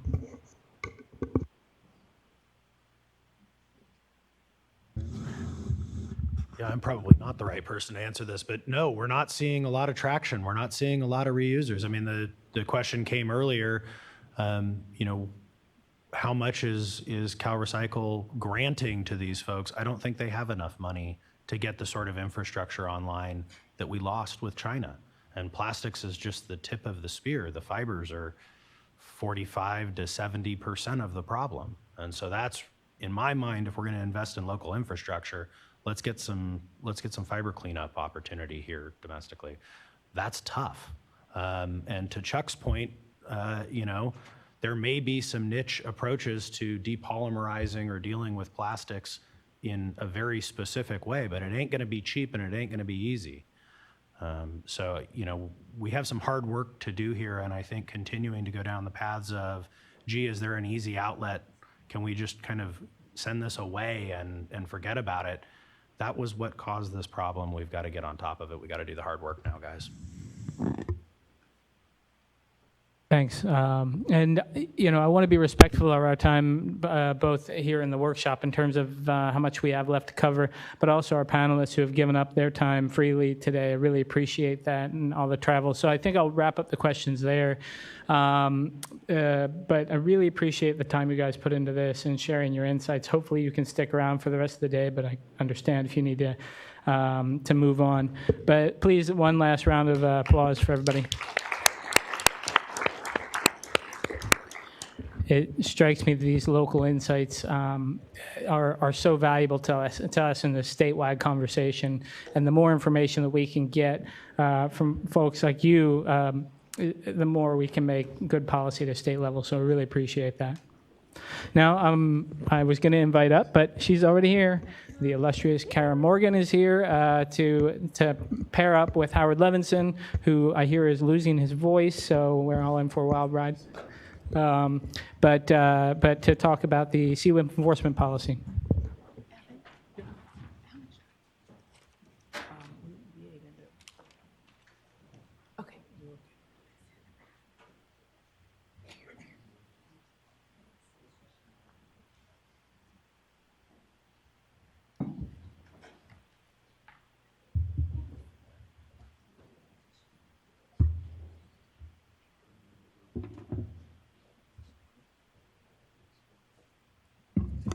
Thanks, Evan. We're going to switch gears a little bit, but before I just wanted to mention a couple things that are happening. We have a new bill, SB 1335, which deals with single-use food packaging. While it's a very narrow portion of the regulated universe of packaging, we will be doing regulations that will define what's recyclable, what's compostable, and what's reusable. And I think that's very significant for the future in terms of what will be acceptable and what kinds of factors we use to match those with the infrastructure in California. So I want to flag that to folks to be on the lookout for that. Also, CalRecycle has been working on a policy paper for packaging.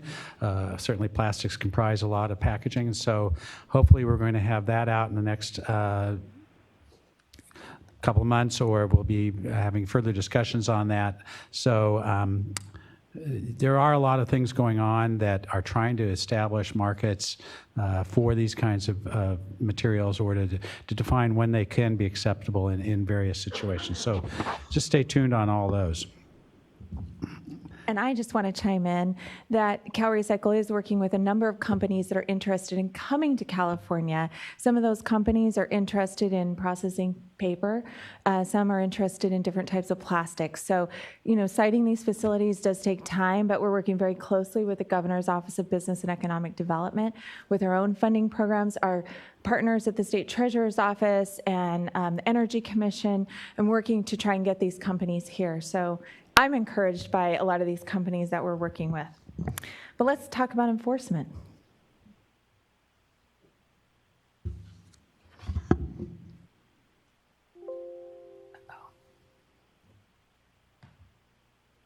Oh, there we go.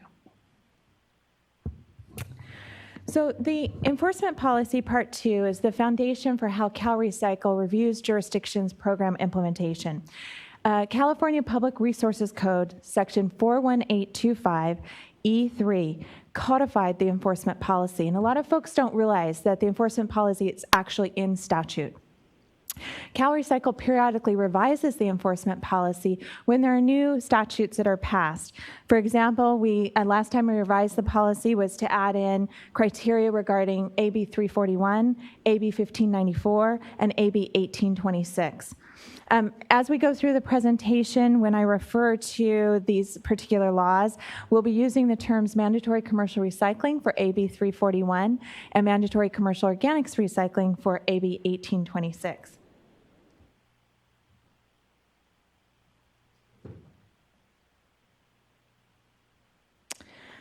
So a jurisdiction can be reviewed for compliance at any time if they are not implementing programs, even if they are meeting the diversion requirements. And this has happened a few times for a few jurisdictions. The enforcement policy has 4 scenarios when it comes to enforcement of AB 939 programs. And on this particular slide, scenario 2 and 4 address jurisdictions that are not fully implementing their programs. And in some cases, they can be meeting the diversion requirement, and in other cases, not meeting the diversion requirement. But let's talk about mandatory commercial recycling and mandatory commercial organics recycling. When the statute was passed for those 2 laws, the caveat was that regardless of a jurisdiction's 50% goal and where they're at in achieving that goal, they needed to be fully implementing those particular laws. The criteria that staff uses, if any of you got to read or look at the enforcement policy that we posted up on the website, it has a number of different questions that staff asks. And these questions are used to help us to understand if a jurisdiction is not achieving either implementing fully a particular aspect of the law. We look at what are the barriers that they're facing. And it's important that, if you noted in the document, there are a number of places where our analysis addresses market constraints and market barriers and how that jurisdiction is addressing those challenges. The criteria, as I noted, also addresses mandatory commercial recycling. And with respect to mandatory commercial recycling, when the law first passed, CalRecycle worked very closely with each jurisdiction to help them in developing their education, outreach, and monitoring programs. We looked at opportunities where existing programs, such as websites, the panel talked about that earlier, other types of approaches maybe that the haulers were doing to outreach to generators, that jurisdictions could weave in their mandatory commercial recycling information into those existing activities. Each year, CalRecycle staff is reviewing the status of each jurisdiction's implementation of this law. The staff look at how the jurisdiction did with respect to their education and outreach, and to help out jurisdictions, the staff input the information that they get from the annual call and annual visit. Jurisdictions then input information regarding their monitoring activities, and this includes the data with respect to how many of the generators that are regulated are actually in compliance with the law, and what they did to work with those generators that were not in compliance. If by chance in the annual report the jurisdiction doesn't provide all of the information, staff then communicate to the jurisdiction and give the jurisdiction opportunity for addressing that programmatic or informational gap in the annual report. If after that information still hasn't been provided, we send the jurisdiction a formal letter, and all of this is done within 120 days after receiving the annual report. So, let's talk about the status of mandatory commercial recycling and CalRecycle's reviews. The first set of reviews happened in March 2017, and since then, there have been 2 rounds of at-any-time reviews for the mandatory commercial recycling law. There were a number of jurisdictions that had not fully implemented their programs, and they were asked to submit plans to CalRecycle to address those gaps. Later in the presentation, I'll give you an update on how many jurisdictions fell into that category. Some of the jurisdictions that had gaps submitted plans and still did not address the gaps were referred to the jurisdiction compliance unit for further enforcement actions.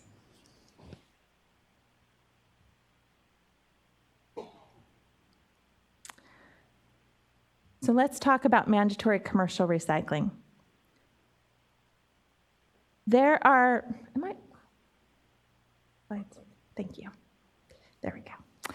There are a number of actions that jurisdictions must take to implement mandatory commercial recycling. And this just gets at a few of the things that jurisdictions have to do.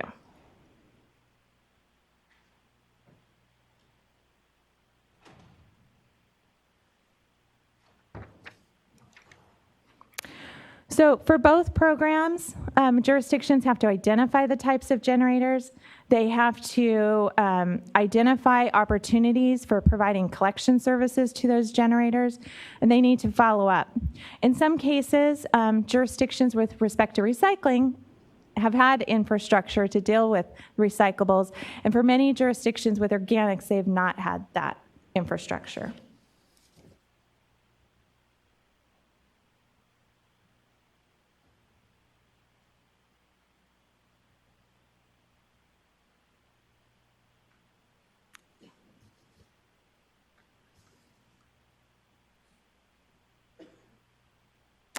So as I noted earlier in the presentation, the enforcement policy identifies market-related questions for both of these laws.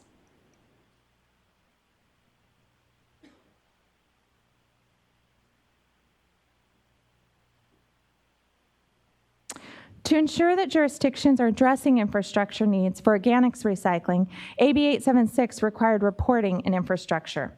And much of what's required in AB 876, the annual report information that jurisdictions have to provide, is really related to markets.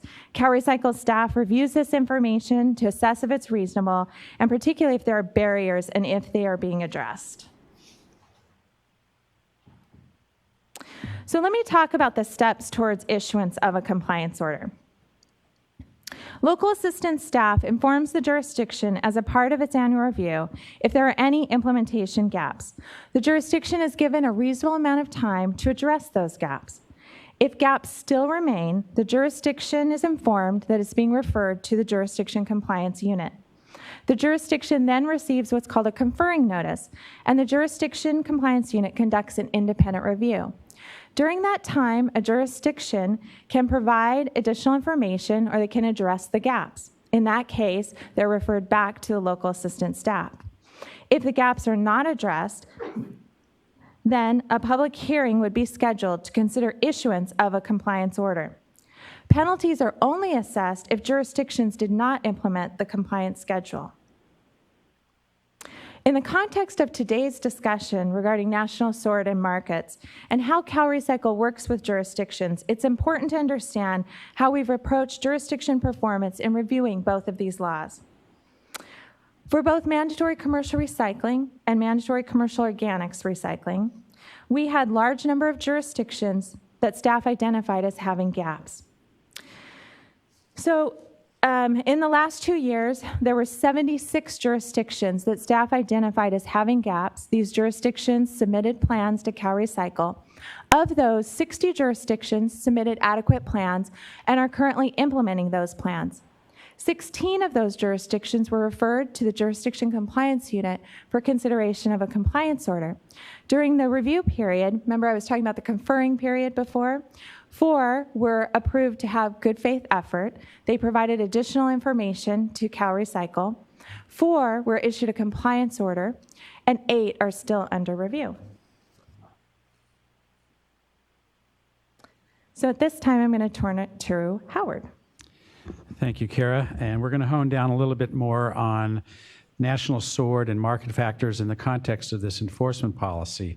We've had a number of concerns expressed by stakeholders over the course of this year, since some of these policies went into effect from China, about whether CalRecycle will take or will not take market factors into consideration when we're evaluating jurisdiction program performance.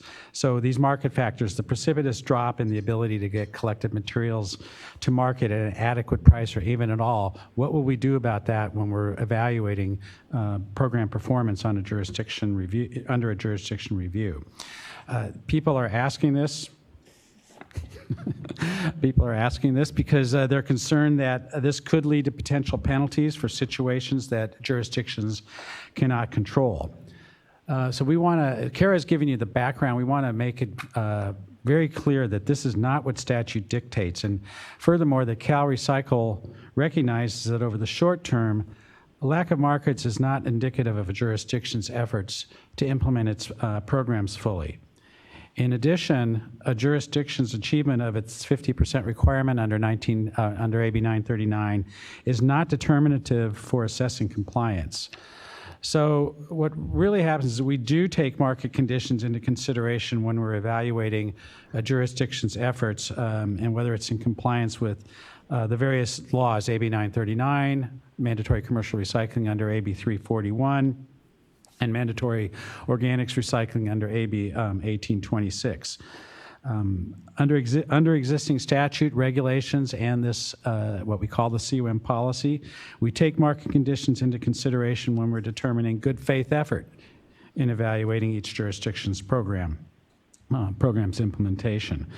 As Kara said, our reviews focus on the program implementation, and they include the assessment of barriers that a jurisdiction is facing, including a lack of markets. So these kinds of factors are wide-ranging, and they include the impact of markets, the efforts of jurisdictions made to investigate local and regional marketing options, and recycling opportunities with the private sector. Whoops, I should have been sorry, I'm not paying attention to what I'm doing here. So I'll give you a chance to take a look at those. That's what I just talked about. Hit me next time. These are available on the presentation if you want to go back over them. I think that's it. One more? Yeah. There are already, in the CWIM policy, there are already numerous questions about considering market conditions in the existing policy. These are listed here. If you have printed that out or have it accessible on the web, you can go into the policy and you can see specific market-related questions on all of these pages. We're not going to list them all out here, but there are a lot. They entail things like, has the jurisdiction investigated local and regional marketing options, which I just mentioned? Has the jurisdiction investigated development opportunities with the private sector, for example, partnering to site and build a recycling manufacturing facility? Has the jurisdiction worked with our market development program? Has the jurisdiction applied to be a recycling market development zone? So those are some of the kinds of questions that are in the policy. Furthermore, in May of 2018, our director, Scott Smithline, sent a letter to jurisdictions to reassure them that we have existing statutory policies to address the impacts of markets when we're determining whether or not a jurisdiction has made a good faith effort to implement its diversion programs in compliance with AB 939.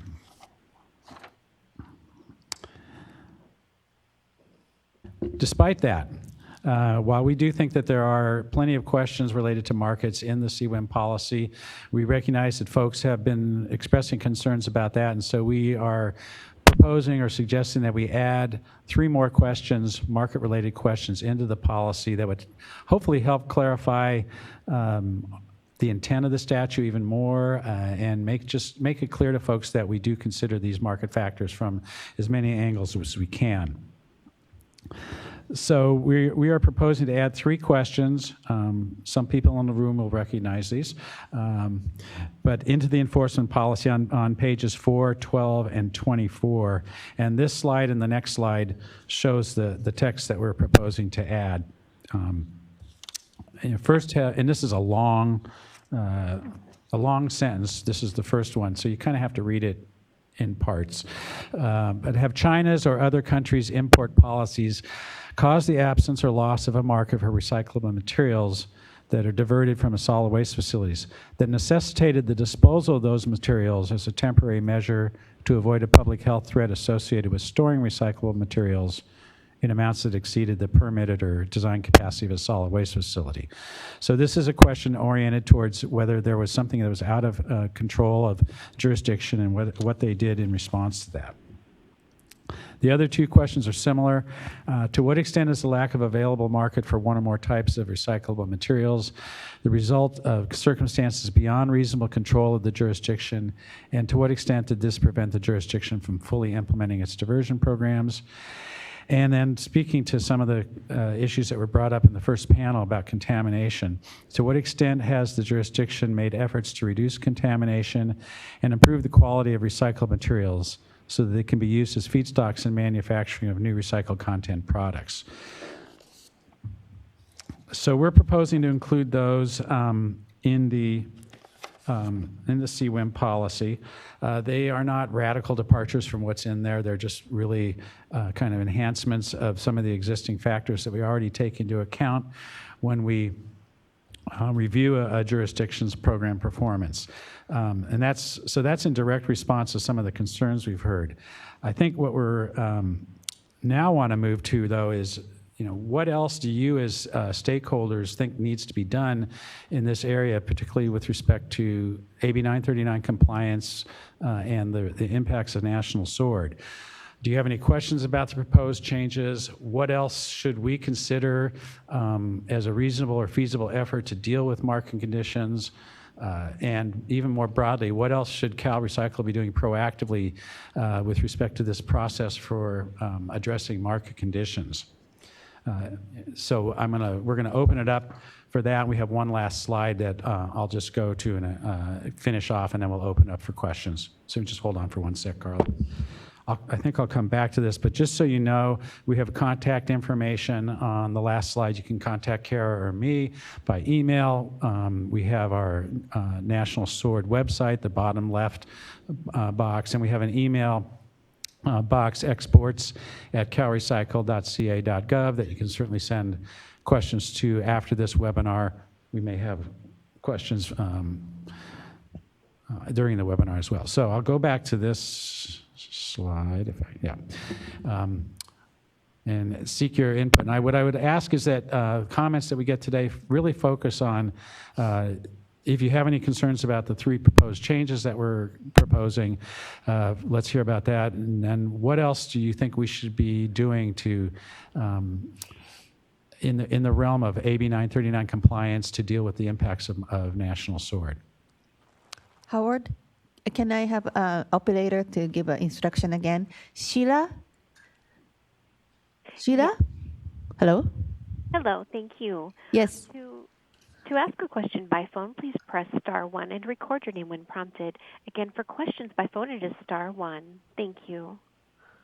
Is there anybody already in the queue? I do not have any questions in the queue at this time. Okay, thank you. Okay, I'm not sure where the mic is, Carla. We got Art, and we have one hand in the middle here. Go ahead with Art. And then if you can just state your name and affiliation for the folks on the webinar, please. Arthur Boone, Oakland. I think the first thing the state has to do is to recognize that China bailed us out on plastics. There has been a lot of plastics recycling infrastructure established in California in the last 30 years. I don't think there's any question about that. But there's a lot of other stuff that hasn't happened. I remember being in, I think it was in Ojai, about 15 years ago, and a Chinese-American man had set up a film washing plant, and the local hauler was taking all of the dirty film from ag applications, had cut a deal with somebody in China, and the stuff, it was basically cutting this guy out, and it ruined his business, and he eventually closed it. How many of those stories happened, I don't know, but I think that the state really needs to think about. You say, Kara, that there's all kinds of people who want to come to California. I also know that there's been an incredible flight. How many paper mills are in California? How many smelters are in California? Over the last 50 years, we've systematically deindustrialized the state. Okay, and Art, can I ask you? Do you have a suggestion that CalRecycle should be? What should we be doing to address this? No, I think it's a real problem. But then you get a company like with that paper company that has a paper mill in Staten Island. I mean, they must have jumped through a lot of environmental hoops. So what should CalRecycle be doing? Well, I think CalRecycle has to. First of all, they have to look at what they haven't done in the last 20 years, and the fact that all these people are talking to us. Are they overcoming our high labor costs, high land costs, high energy costs, all these things that basically dissuade basic industry from locating in California? And it's a sad story, and it's a hard story, and I don't think anybody wants to look at it, but I think you should try. Over. Okay. All right, thank you. Sir? Yes, Alex Ozuguera with Waste Management. Just wanted to thank you for actually, and it's a good start to talk about the efforts to reduce contamination and improve quality. I think for us, just to make sure that that continues to be encouraged, that municipalities actually hear that message. We still seem to get some pushback in certain municipalities that really maybe still don't understand that there is a need for that process. It does start with education and outreach, but then it does, go to what other mechanisms need to be put in place to reduce the contamination. Because it is right, where you see 20% contamination, I mean, unfortunately we see 50% contamination.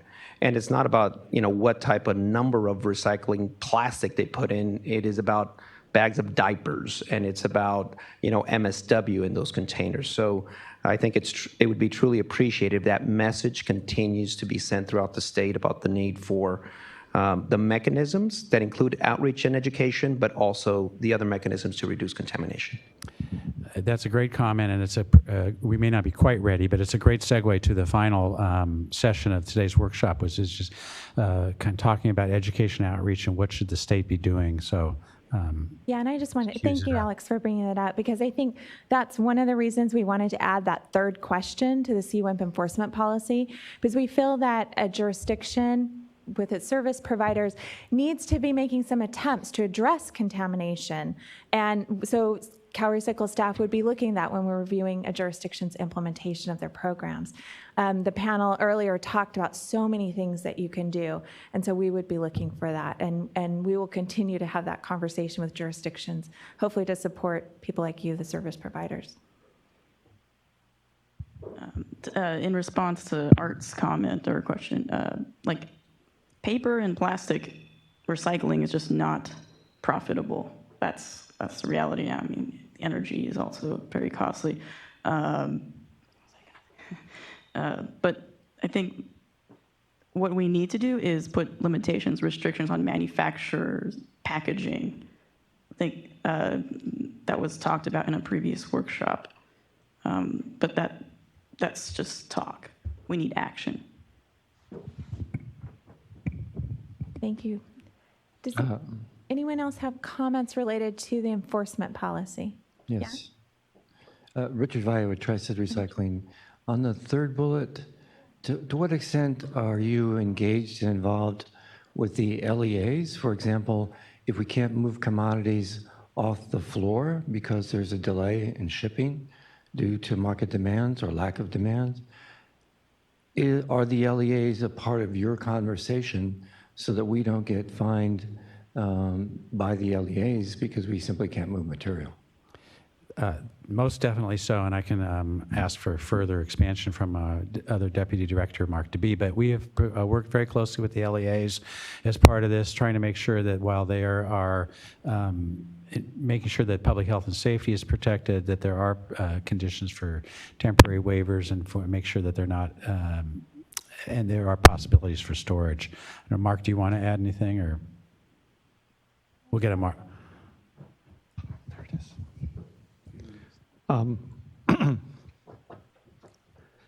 Thanks, Howard.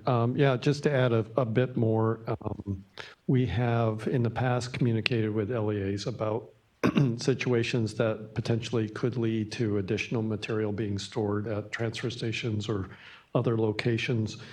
Way back when the Port of Oakland had a slowdown, we sent out information, and so we've provided that, and we've updated it, and we've even included some links to best management practices on how to safely store material at sites.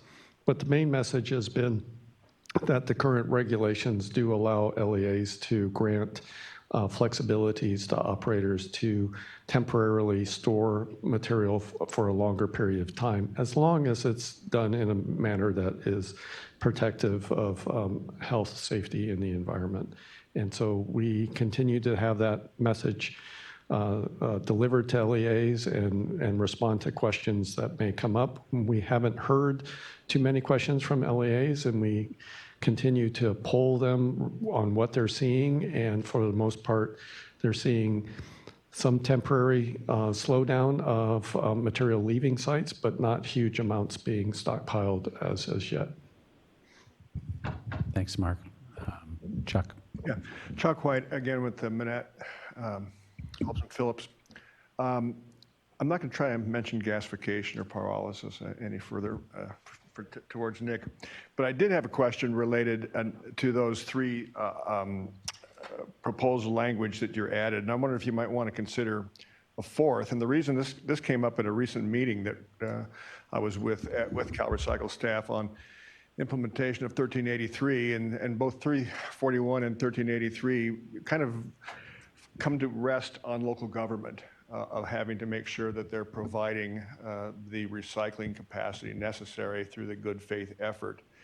And the issue came up, well, and it goes kind of back to my economics 101, which I did get a passing grade on, but it wasn't an A by any means. So the basic economics is that markets always exist. The question is how much money goes into the transaction. And the question is if a local government has not raised the, I guess, the service charge, the user fee, to provide recycling services, but there is a level at which they could have raised it to and would have been able to subsidize the recycling sufficiently to be able to have that transaction take place. I guess what kind of guidance are you giving to local government that if they haven't raised the fees sufficiently, that maybe they need to keep raising the fees until they reach that golden point where there is going to be able to be a transaction take place?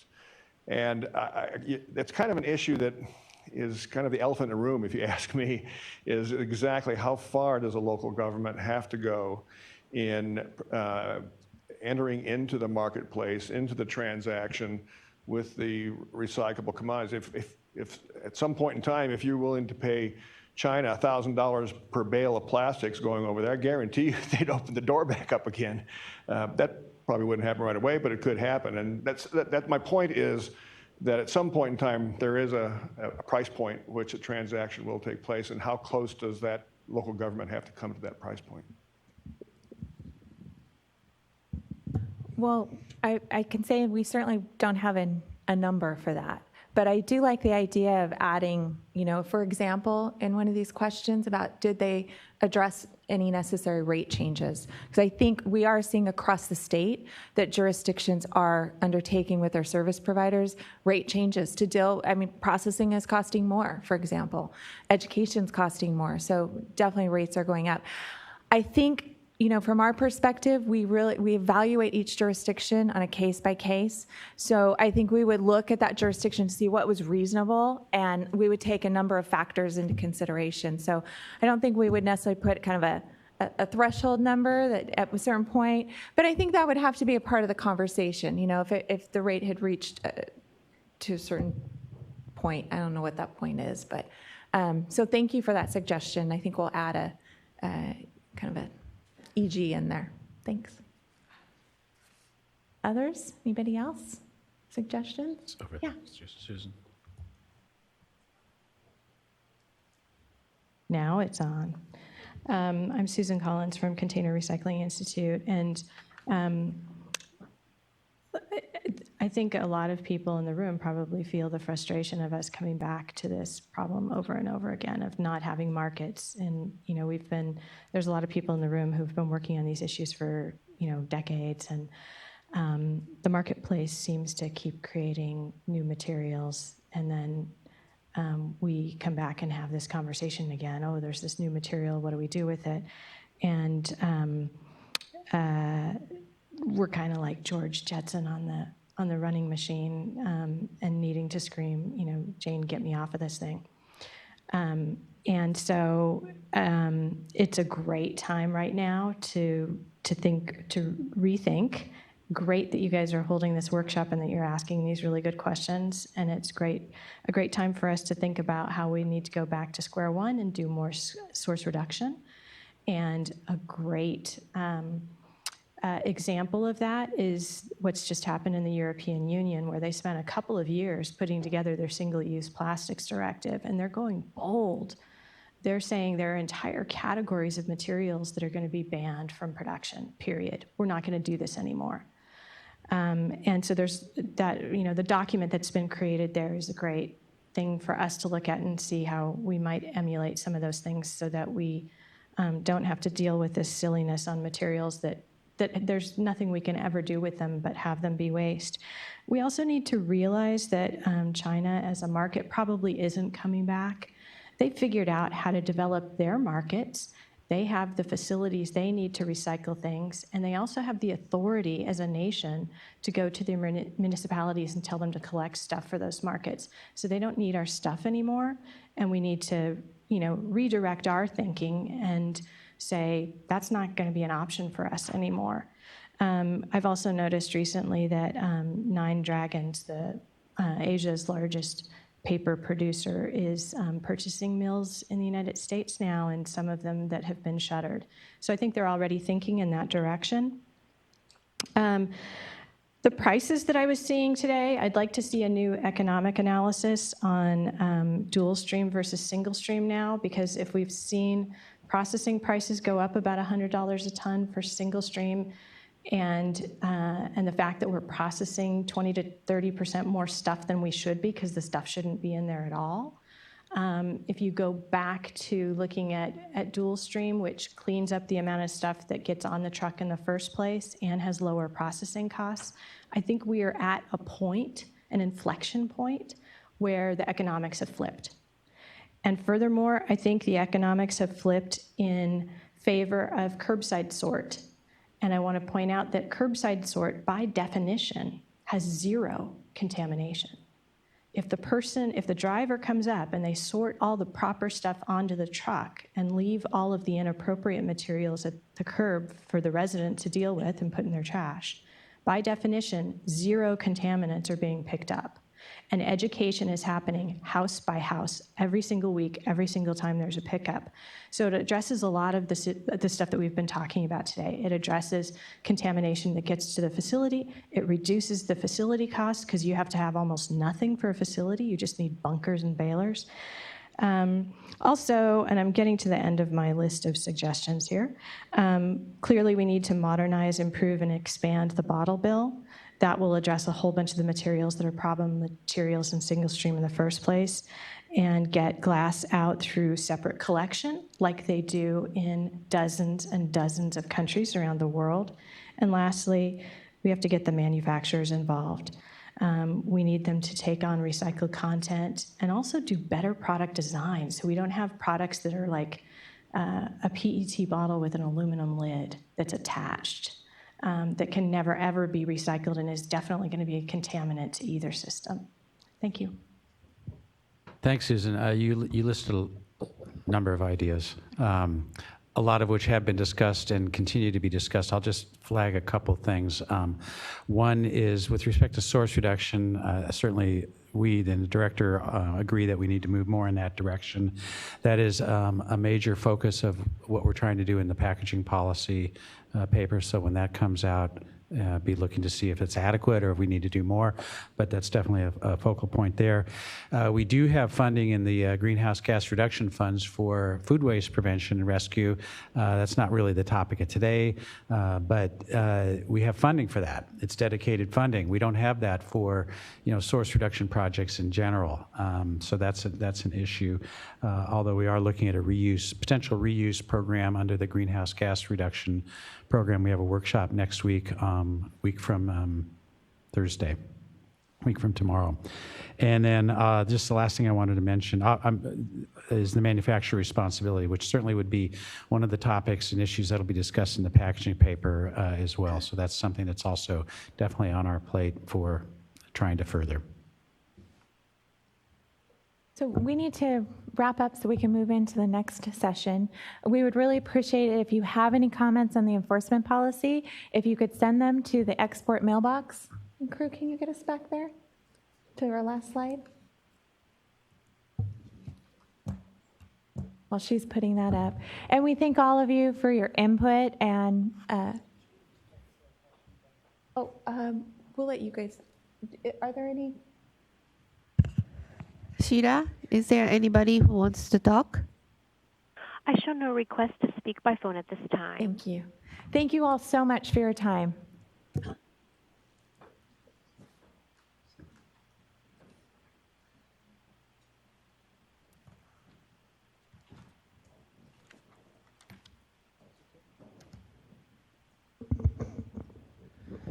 Thanks, and I'm proud to say, thanks to you guys and your efficiency, we're ahead of schedule, which is amazing.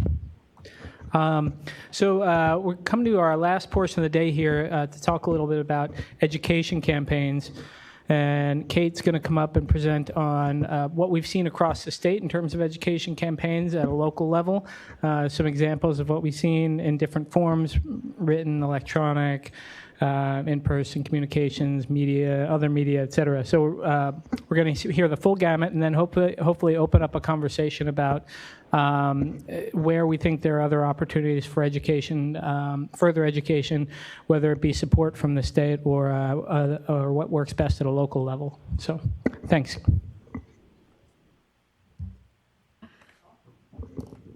Hi, everybody. Thanks for hanging in there. I'm Kate Wilkins. I work in the Research and Policy Office. I'm going to take the next 15, maybe a little less, because we kind of covered some of the material I was going to talk about. The next couple minutes to share some education outreach strategies we've seen jurisdictions across California doing. Do I need a clicker? We're going to hang out on this slide forever. We're seeing what people are doing to reduce, recycling contamination. Thank you, Evan, and educate residents about kind of the challenges and realities of recycling today in California. So I'm generally, you can kind of see it. Sorry, I'm breaking this up into two categories: the kind of more general informational campaigns that are covering these recycling back to the basics, databases of news articles that it says information sharing, but it's more like our information clearinghouses that are good resources for people looking for past info, and then recycling processes. So what happens when you put something in the recycling bin? Where does it go from there? So we've had a lot of talk about that already today, so I'll be touching briefly on that. And then these more targeted messages. So that's those item-specific databases that people have to seek out specific materials. That's local contaminants for a specific region. What's contamination issues there in the recycling bin? And then some more targeted campaigns, maybe for youth, which we see people doing a little bit of. So again, to start off generally, and this was great because a couple of people mentioned in that first panel, language, common messaging themes. We're seeing lots of kind of short, catchy phrases or taglines, usually coupled with some nice, bright pictures about, back to the basics. Keep it loose. If in doubt, throw it out. Republic Services in January 2017 started with empty, clean, dry. And then as we know, Waste Management has their recycle often, recycle right tagline. And some of these examples, the Republic ad is from the City of Alhambra's community newsletter with their empty, clean, dry tagline. We have back to the basics for Mid-Valley Disposal in the San Joaquin Valley with the 4 basic categories of things that should be recycled. And then another kind of pretty 4 categories from City of Santa Barbara that does say that you can't see it, please empty your recyclables. So kind of these common general messaging themes. And then, of course, there's been a lot of this. What's the recycling process? Where does it go? What's the infrastructure? Where is it going after your blue bin? And we're seeing some print and electronic materials about that. This is an example from Sacramento County that they put in the Sacramento Bee, and I think a couple other publications. That was a multi-page insert with some excellent background information on, why people should care about recycling, trying to get back to those basics. And then why some recyclables are going to the landfill, and why we don't want that. So this just called some of that out. A lot of different information you can put in these multi-page inserts. This was another example from San Mateo County, Rethink Waste. This was an electronic guide that they did in both English and Spanish. And it has a great graphic. Again, I apologize, it's a little small, but it's showing what happens after you're putting materials in your different bins, and actually going as far as, it doesn't stop at the facility. Some things like paper and cardboard are going to internationally. So things maybe people weren't as aware of before that we're kind of trying to get that messaging out. This is another example from Contra Costa County from Recycle Smart. They're sharing some information online that's kind of tying together educational information, reducing contamination with current events. So because China's new policies have dramatically reduced the amount of recycling it's accepting, it's requiring much cleaner materials. So trying to tie those different concepts together in educating the public. And I mentioned earlier, another category is kind of these information databases. This is what you might see if you go to our National Sword webpage at CalRecycle right now. But other organizations or jurisdictions who are doing somewhat similar things, like the California Refuse and Recycling Council has a media response kit where they have tons of relevant news articles that are relating to National Sword, the true cost of recycling, and contamination education that they are open. They want jurisdictions to be able to use when they're thinking about messaging or talking to the media. And then I mentioned the Recycle Smart newsletter. That was the last slide. And I thought kind of a cool example was the Del Norte County Recycling Radio, where they actually have this show on local community radio, and they have episodes, and one in September discuss current recycling challenges. So again, all ways, as I'm sure most of you have seen, of trying to kind of get the word out and educate people. Very popular, social media. This is kind of where the line between general and targeted communications messages doesn't exist, because you can post something new every day. We commonly see kind of quick bites of information, like you see in the middle example, Waste Management of Southern California with don't throw greasy pizza boxes. But then the example on the left from Burtech in San Bernardino County, which is kind of a longer post about recycling is changing and tying in National Sword. And I think I really liked what Christine talked about earlier. It was interesting with the very targeted towards actual specific zip codes, which makes sense if you're wanting to target specific materials, maybe or contaminants. And again, this might be good for someone who you don't expect them to go to your website and be seeking that information out to read it, but you can engage them through social media and at least educate them a little, or at least maybe get some clicks. So good that she sees that is working out. And then, sorry, the example on the far right is from City of Davis. That's about cardboard and how do we, options for reusing this. And they're talking about maybe using it for garden mulching. So some interesting strategies. And then videos, sharing information and key messages. This is on the left is an example from the city of San Diego about what happens to recyclables. So residents can see the recycling process and hopefully understand why some materials are contaminants and why those contaminants can actually be dangerous to people working in facilities. Then the video on the right was one put out this year in Sonoma County that was actually helping to introduce their new dual stream carts they did in one city in Windsor, California, that also tied together National Sword and the need for cleaner recyclables in the video, which was interesting. And then with more kind of targeted education or outreach, I have two examples from kind of campaigns targeting youth. The one on the left, Recology San Francisco, they started a Better at the Bin campaign and kind of featured all over their website for this campaign is this kind of fun activity they did with elementary school kids where they had them design the graphics for a garbage truck. So obviously kind of a fun, whimsical marketing tool. I don't know if these are on all the trucks, by the way, but at least it's on one, so that's cool. It's a pretty picture. And then the example on the right is a list. It's kind of like this whole worksheet about, it's basically a school competition in Victorville for Victorville Recycles Week, which is a collaboration for 6 weeks with Burtech and City of Victorville.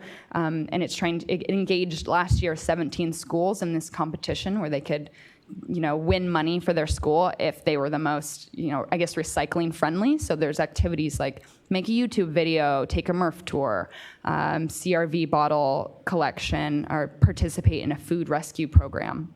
So while that program has been in place since 2007, I just wanted to highlight it because it's a kind of really interesting good way to teach youth recycling, or at least show them a little bit like what should you be recycling in that area. And the one change they did make this year was actually add a food rescue aspect. So they are changing it in light of some new things. Again, with these targeted education is what people talked about before in Monterey, happening in Monterey. Also, amongst these other examples are these material-specific databases, though you do need someone to interface with it and like go to this site and click it. But it's a lot more comprehensive maybe than those single sheets you're sending out where you can only put so much information. So Sacramento has their Waste Wizard using, again, Recollect, which I think is a company that helps make a lot of these databases. And then there's Contra Costa, San Luis Obispo, and then Kern County and Fresno have them in more like spreadsheet form where you can kind of see it all in one place. So again, these have to be updated, but pretty useful for finding detailed information. And going a little bit off that, we're seeing more messaging and education regarding contamination. So not what are the things you're supposed to put in the bin, but like what should you really not put in the bin in this area. So on the left is a City of Sunnyvale flyer, the Dirty Dozen, which I really like. Because it's the 12 things that they really don't want you to put in your recycling cart. And their website does a fabulous job of describing why it's these 12 things, like why we shouldn't be putting these in the cart. For example, is it based on their material composition? Is it because they have no market value? Is it because, like with propane cylinders, that they're dangerous? So that's kind of interesting. And then the second one is Mid-Valley Disposal. And they're common contaminants. And it's interesting because you can obviously see already that it's a lot of different stuff. Like there we're talking about hoses, concrete, wood, tire parts. That's not things we're seeing in the Sunnyvale contamination flyer. And then on the far right, sorry if it's a little hard to see, but the things they're calling out that they don't want in their blue bin is food waste, chip bags, and animal waste. So some different things. And going even deeper into contamination, and there was talk earlier in the panel that this has been, good to hear, like effective or very useful for education, because you're really getting at what people put in their own bin, so it's very personal to them, is bin tagging for contamination. This is a general waste management bin tag that we pulled from online, but we had an example already up here earlier, lots of phrasing like you're recycling as garbage. We found one of these items, when in doubt, leave it out. And I know a lot of jurisdictions are just kind of doing informational warnings, like we found this. But there obviously is the option, or some people are doing, where there's levels of how many warnings do you get before there might be some kind of penalty, or they pull your recycling bin or something like that. So a more direct strategy. And then moving away from kind of some of my jurisdictional examples, I just wanted to kind of touch on the diversity of materials collected throughout California. You know, you may live somewhere where it's single stream recycling, where it's dual stream. You have one bin for garbage and recycling, like our neighbor Placer County does. Or you even may have an organics bin, so you have 3. So looking across all these educational materials and the websites from different places, we kind of get a picture of how diverse and complicated coordinating education efforts may be. Just given these 4 categories, there's nowhere in California are these always, please do put it in the recycle bin, or like it needs to stay out. So, and some of these changes may be due to market effects, like Sacramento recently doesn't want 4 through 7 plastics in the recycling bin anymore, and that was spurred by National Sword and other changes. And I just want to note that Reading actually just collects only 1 and 2; they don't collect 3. But so, you know, something that you shouldn't put in your bin in Sacramento, like styrofoam, you can put in your recycling bin in San Diego and Los Angeles. So a little bit, possibly a way to deal with some of these differences is to shrink the scale and look regionally, where haulers may have some similar market opportunities and allow similar items in the recycling bin and are dealing with similar levels of contamination in a certain region. So going off of that, I wanted to touch briefly on this interesting group that's been gathering in Alameda County. They have the National Sword Task Force, and that's kind of got started by Stop Waste earlier this year, and it's a meeting of Stop Waste, the local jurisdictions, haulers, processors, people engaged in the recycling industry or businesses, and they're basically getting together. This was spurred by National Sword and some concern around obviously the associated issues, and they're trying to get some unified messaging. So they're putting out a lot of materials like please use these amongst the jurisdictions. They have a discussion of statewide and local issues, because if they want to have any ask they have of local government or state government in the long term or short term, they want it to be a unified message. Also, probably what has been said is the most valuable thing at those meetings is talking about the local market. So are materials moving? What are the prices they're getting for those? And kind of a good sharing of information. So people, I think, are happy to be participating in that in Alameda County. And it is an interesting model that could be useful in other regions. So I wanted to show that. So CalRecycle, what are we doing? One of our big parts, or actually our information clearinghouse right now, kind of related to this issue, is our National Sword webpage.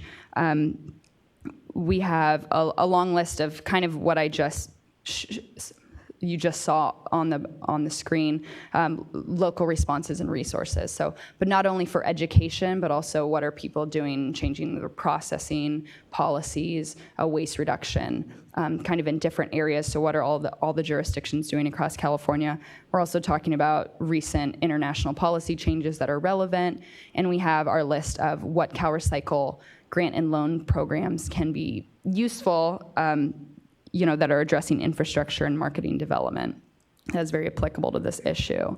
Our LAMD staff, local assistance and market development, obviously provide technical assistance and business assistance to assist jurisdictions and businesses and manufacturers that are looking to come to California or expand to California.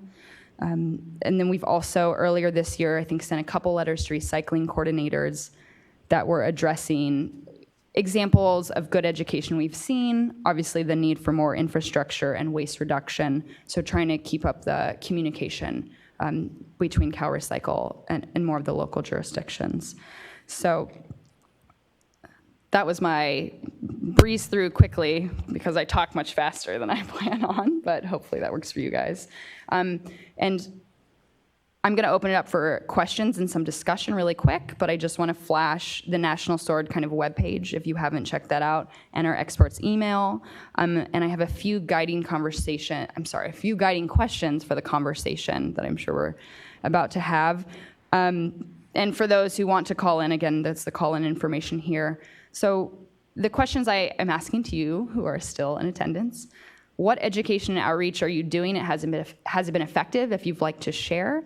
And then, given the fact that CalRecycle does not have a large budget for a statewide campaign for education, how can we best use our resources to help with education and outreach to target the multiple audiences we need to educate so we can prioritize our time, resources, and funds? So if we want to first kind of open it up amongst these questions and then expand from there, if anyone has anything to share. And thank you so much for listening. So, anyone? Excuse me, Sheila, could you provide the instruction again? Absolutely. To ask a question or make a comment by phone, please press star 1 and record your name when prompted. Again, for questions or comments by phone, please press star 1. Thank you. Is there anybody in the queue right now? I have nobody in the queue at this time. Okay, thank you.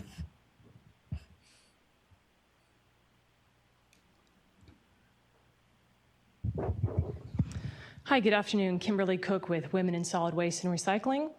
So I can't share what I am doing to make this change, but I did want to know if you've heard of community-based social marketing, and if you're aware if any of the jurisdictions or anyone are using this form of social marketing. I personally have not, but of course I can't speak for everyone on our team that's looking at this, but no. Sure, and that's fair, and I think it's something that's gaining momentum in the area, but I did want to give a plug for it. I just took a 4-day course about it. One of the main things we learned is that information-based only advertising is not enough to change habits of communities and individuals. So community-based social marketing has great results to create the changes that we need in the communities in order to meet our regulations. So I'd love to speak more with anybody about it after the meeting. Thanks.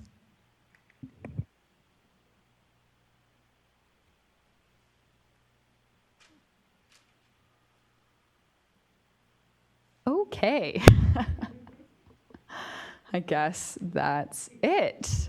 So please, if you have any thoughts to come after, feel free to email us on that exports email. Yeah, that's pretty much.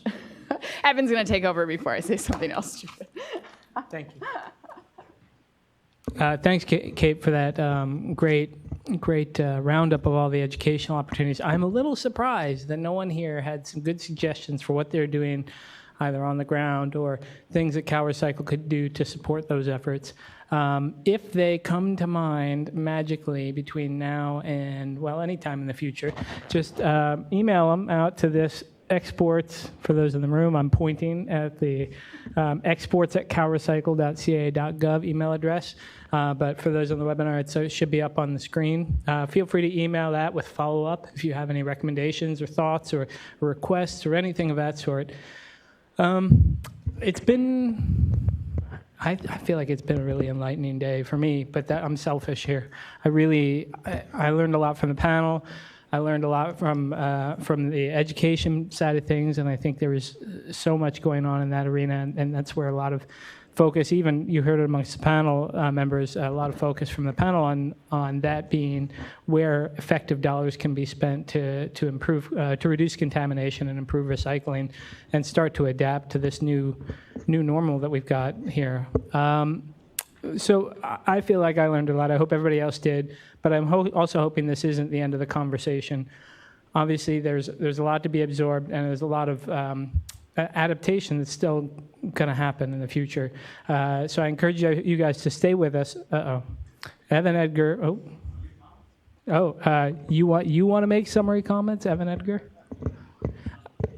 All right. So you do not want to make summary comments? Okay. Evan Edgar's on a listening tour, and he wants us all to know that. But Chuck, you have a summary comment. All right, we can allow that. Introduce yourself, Chuck. Chuck Elgett with the Republic Services. First of all, I want to thank you for putting this together. I do agree that this was a very a useful presentation and a great format. But I want to add that the previous presentation was done very, very well. And I think one of the reasons nobody had any comments is that she covered everything.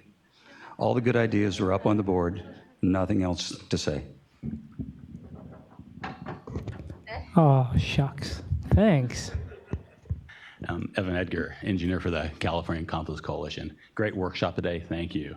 Organics really didn't come up this much because this is about the natural sword, about papers and plastics, about making bales. But organics did come up in the sense of 1826 enforcement, and it did come up with respect to contamination as part of Rob's workshop on his panel discussion. But it shouldn't come up because when it comes to organics, we don't make bales, we make compost, we make low carbon fuel, and we make energy products, and we're not held to hostage by the China syndrome. We have our markets here locally. So it's a great thing that organics did not come up today, and they should not come up. But and people try to make that connection about not implementing SB 1383 because of the natural sword. Well, that's not the case.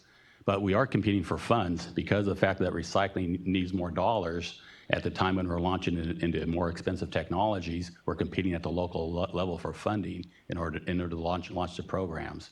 So that is an important thing to point out. So we're looking forward to 1383 moving forward with this current momentum. And when it comes down to contamination, there is a good feedback loop that 1383 does have. There's a local government procurement of either RNG or compost. And as a lot of local governments talk about, it's not a volume market, but it's more of a market whereby local government should be looking at compost contamination, should be part of feedstock control in order to buy back compost that is clean. So we're looking forward to 1383 to have the local government buy back compost. And so that's an important aspect of it. We are looking forward to the volume market of agriculture. Compost does have markets. We moved over 7 to 8 million tons of compost last year, and there's I guess the infrastructure report's coming out next month by Matt Cotton. So we do have markets in California. We have the great Central Valley, 7.5 million more tons we want to market. So when it comes to 1383, there are markets. We got to reduce contamination, and we can't blame it on China if we can't get it done. Thank you. Thanks, Evan. I think it's really good. You're right. This is not an organics workshop, much to my dismay, because I love talking about organics. But I do think it's important to note that there's a significant overlap, as you indicated. Paper is considered organic, and to the extent that there's a mixed paper problem in relation to national sword and the exports markets, it's an organics problem as well. So I appreciate that and all your comments on infrastructure as well. So thanks. Roberto Munoz, City of Union City. For mandatory recycling and mandatory organics, CalRecycle did a nice job of sharing templates of outreach materials, flyers, announcements. I've been seeing a lot of the same images on some of the different jurisdictions. Might CalRecycle be putting together a clearinghouse for sharing of artwork, literature, any other collateral associated with getting the message out? So I'll start, and then I think Kara can come up and address it, or we have a roving mic if you want to do that instead. But first off, that's a great question, and I think that the first step, and specifically in relation to National Sword, is a lot of the examples that Kate showed in that presentation are featured on our National Sword website as examples of what local jurisdictions are doing to respond. And so they are available in terms of the seeing what other tools, jurisdictions other jurisdictions are providing. But we have worked on that on the past in more detail. And Kara, you can give some details on that. Yeah, thank you so much for bringing that up. So we are in the process of developing a scope of work to have a contract to develop tools like that. We intend to have state tools that can be used by a jurisdiction, because there's so much variation at the local level. So we hope to have some templates like that. But in order to do that, what we're looking at is trying to also get some research on what community-based social marketing, for example, and some of the things that really make a difference for generators, whether it's residents or businesses, to make sure that what we do put out is something that's really going to help jurisdictions and service providers. So you should, that scope of work for that contract will be sometime in the early spring. So you'll see that coming, and that contract will kind of go over the next 2 years, and we'll start developing products out of that. In the meantime, however, we have already developed a number of templates and tools. So if there's something specific you think could be helpful, we could start working on that sooner than later. So we would love to hear from you on any specific, templates that you think, in light of what's happening today, that we should do. And maybe it's taking some of the things that Kate put up as all of the examples that we have on our National Sword website, and telling us, hey, this would be so good if you could make this a tool that we could customize, because all of our partners in local jurisdictions have been willing to give us the bones of some of their educational materials, and we can take that and create customizable tools. So we would love, that's the kind of feedback that Kate would love to have. Thanks. And just one quick follow-up question, Kara, since you gave away the mic. But so obviously people can reach out for specific requests or looking at specific ideas. But will there be an opportunity for input in that contract following after the contract is let? Opportunity for jurisdictions to give input into what kind of tools they'd like to see, et cetera. Will that be opened up? Does my question make sense?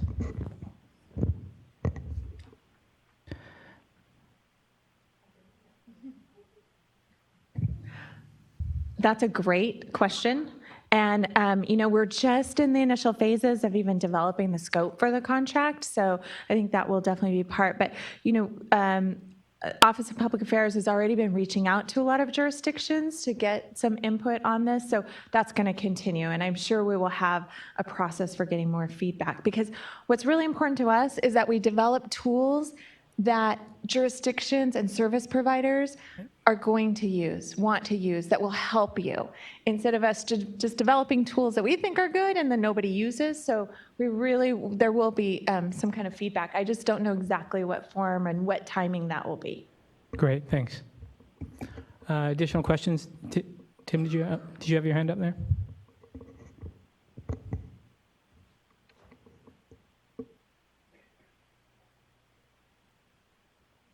I think it was more kind of summary comment is, we're going to meet the diversion goals, we're going to have to do a lot of investment in education.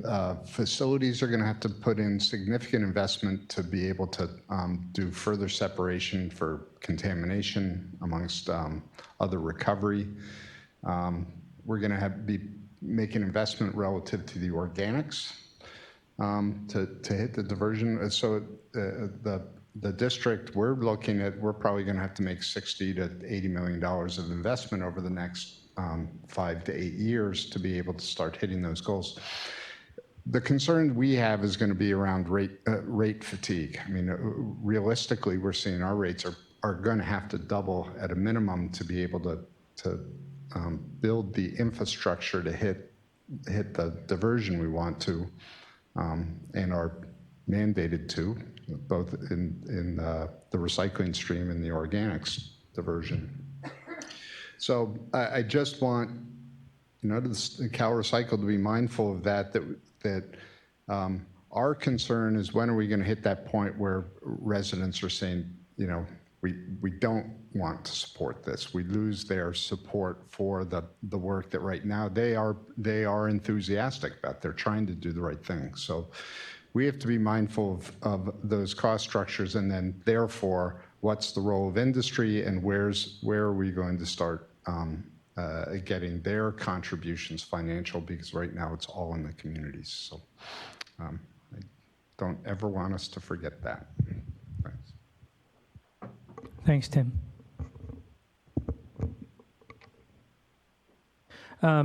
Any other wrap-up comments anybody would like to offer? And anything on the phone just to close it out? Sheila, is there anybody in the queue? We have several in the queue at this time. Our first speaker will be Carol Rowland with the City of Downey. Your line is open. Hi, thank you. Good afternoon. I joined the webcast a little late, so I came in actually when CalRecycle was doing their presentation on the enforcement. And I just have to tell you, as a recycling coordinator here in Downey, I just really appreciate this webinar. I appreciate the information. I think that the last presenter that did the education with all the different jurisdictions was just wonderful, and I'm gathering some information. My one thing that I may suggest, and I think that you probably are already thinking about it as a tool, is maybe a national campaign where people, I don't think a lot of people really know about the issue that we're dealing with, the national sword. And I don't know if there's a tool in place that you can do like a statewide campaign that, you know, just lets everybody know, and then us local jurisdictions can jump on it. So that's only my comment, and I just, again, want to thank you for this really great afternoon. Thank you. Thank you very much for the comment. Really appreciate that. Now our next question or comment will come from Deidre Dingman with Contra Costa County. Your line is open. Thank you. I too appreciate this session and wanted to share actually a suggestion, well, an observation and a suggestion in terms of what CalRecycle can do to help in the areas of education, outreach, and responding to contamination. We had one of our franchise haulers in our county began recently deploying staff in advance of the recycling truck that serve residential customers, and that their staff members were opening cards, doing visual assessments for contamination, and when contamination was found, assessing a charge. And we found that customers have very negative reactions, and their solution is that they just think that everything should go in the trash cart. And so one thing that it seems could be very helpful is an assessment of what customer responses are to various attempts at addressing contamination. What's most effective? Which approaches are more likely to result in undesirable outcomes? Because it really gets down to there's a lot of different people. They all are going to respond in different ways. But what is the best solution? Thank you. Great. Thank you very much for that feedback as well. That's really interesting. It's an interesting idea to try and consolidate all that information into an analysis. So thanks for that. And our next speaker is Shannon Davis. Your line is open. Hi, thank you. So just to address the community outreach component, been working on two different strategies, one on an individual level and then another on more of a commercial level. So as an individual, I've been working in Sacramento teaching zero waste courses. So we've had a rise in attendance, around 30 to 40 folks each class. And really exciting to see the movement growing just on an individual level. And at those classes, we talk about everything from the national sword to lifestyle habits that individuals can take on to reduce their waste impact. So promoting zero waste as a lifestyle. And then partnering with local businesses, so knowing what our resources are to reduce waste from a procurement standpoint. And then on the other hand, I work as a consultant, an environmental consultant in Sacramento.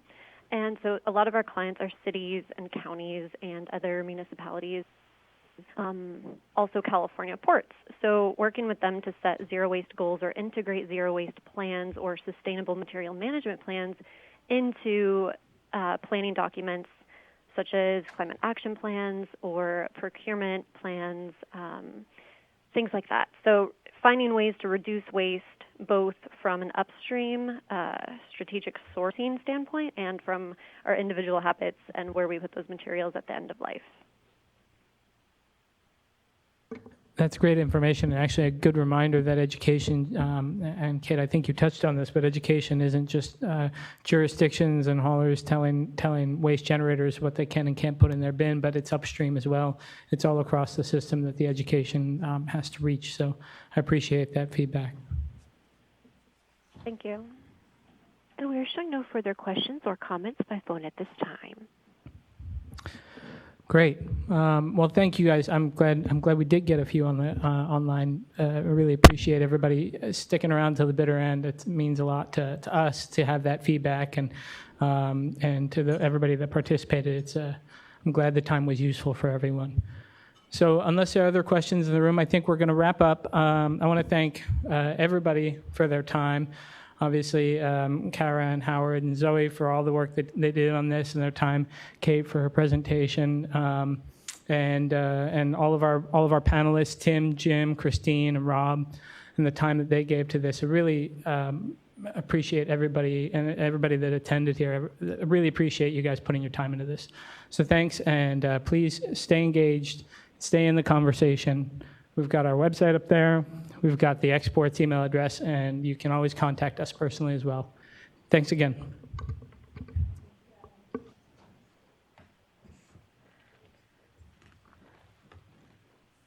Thank you.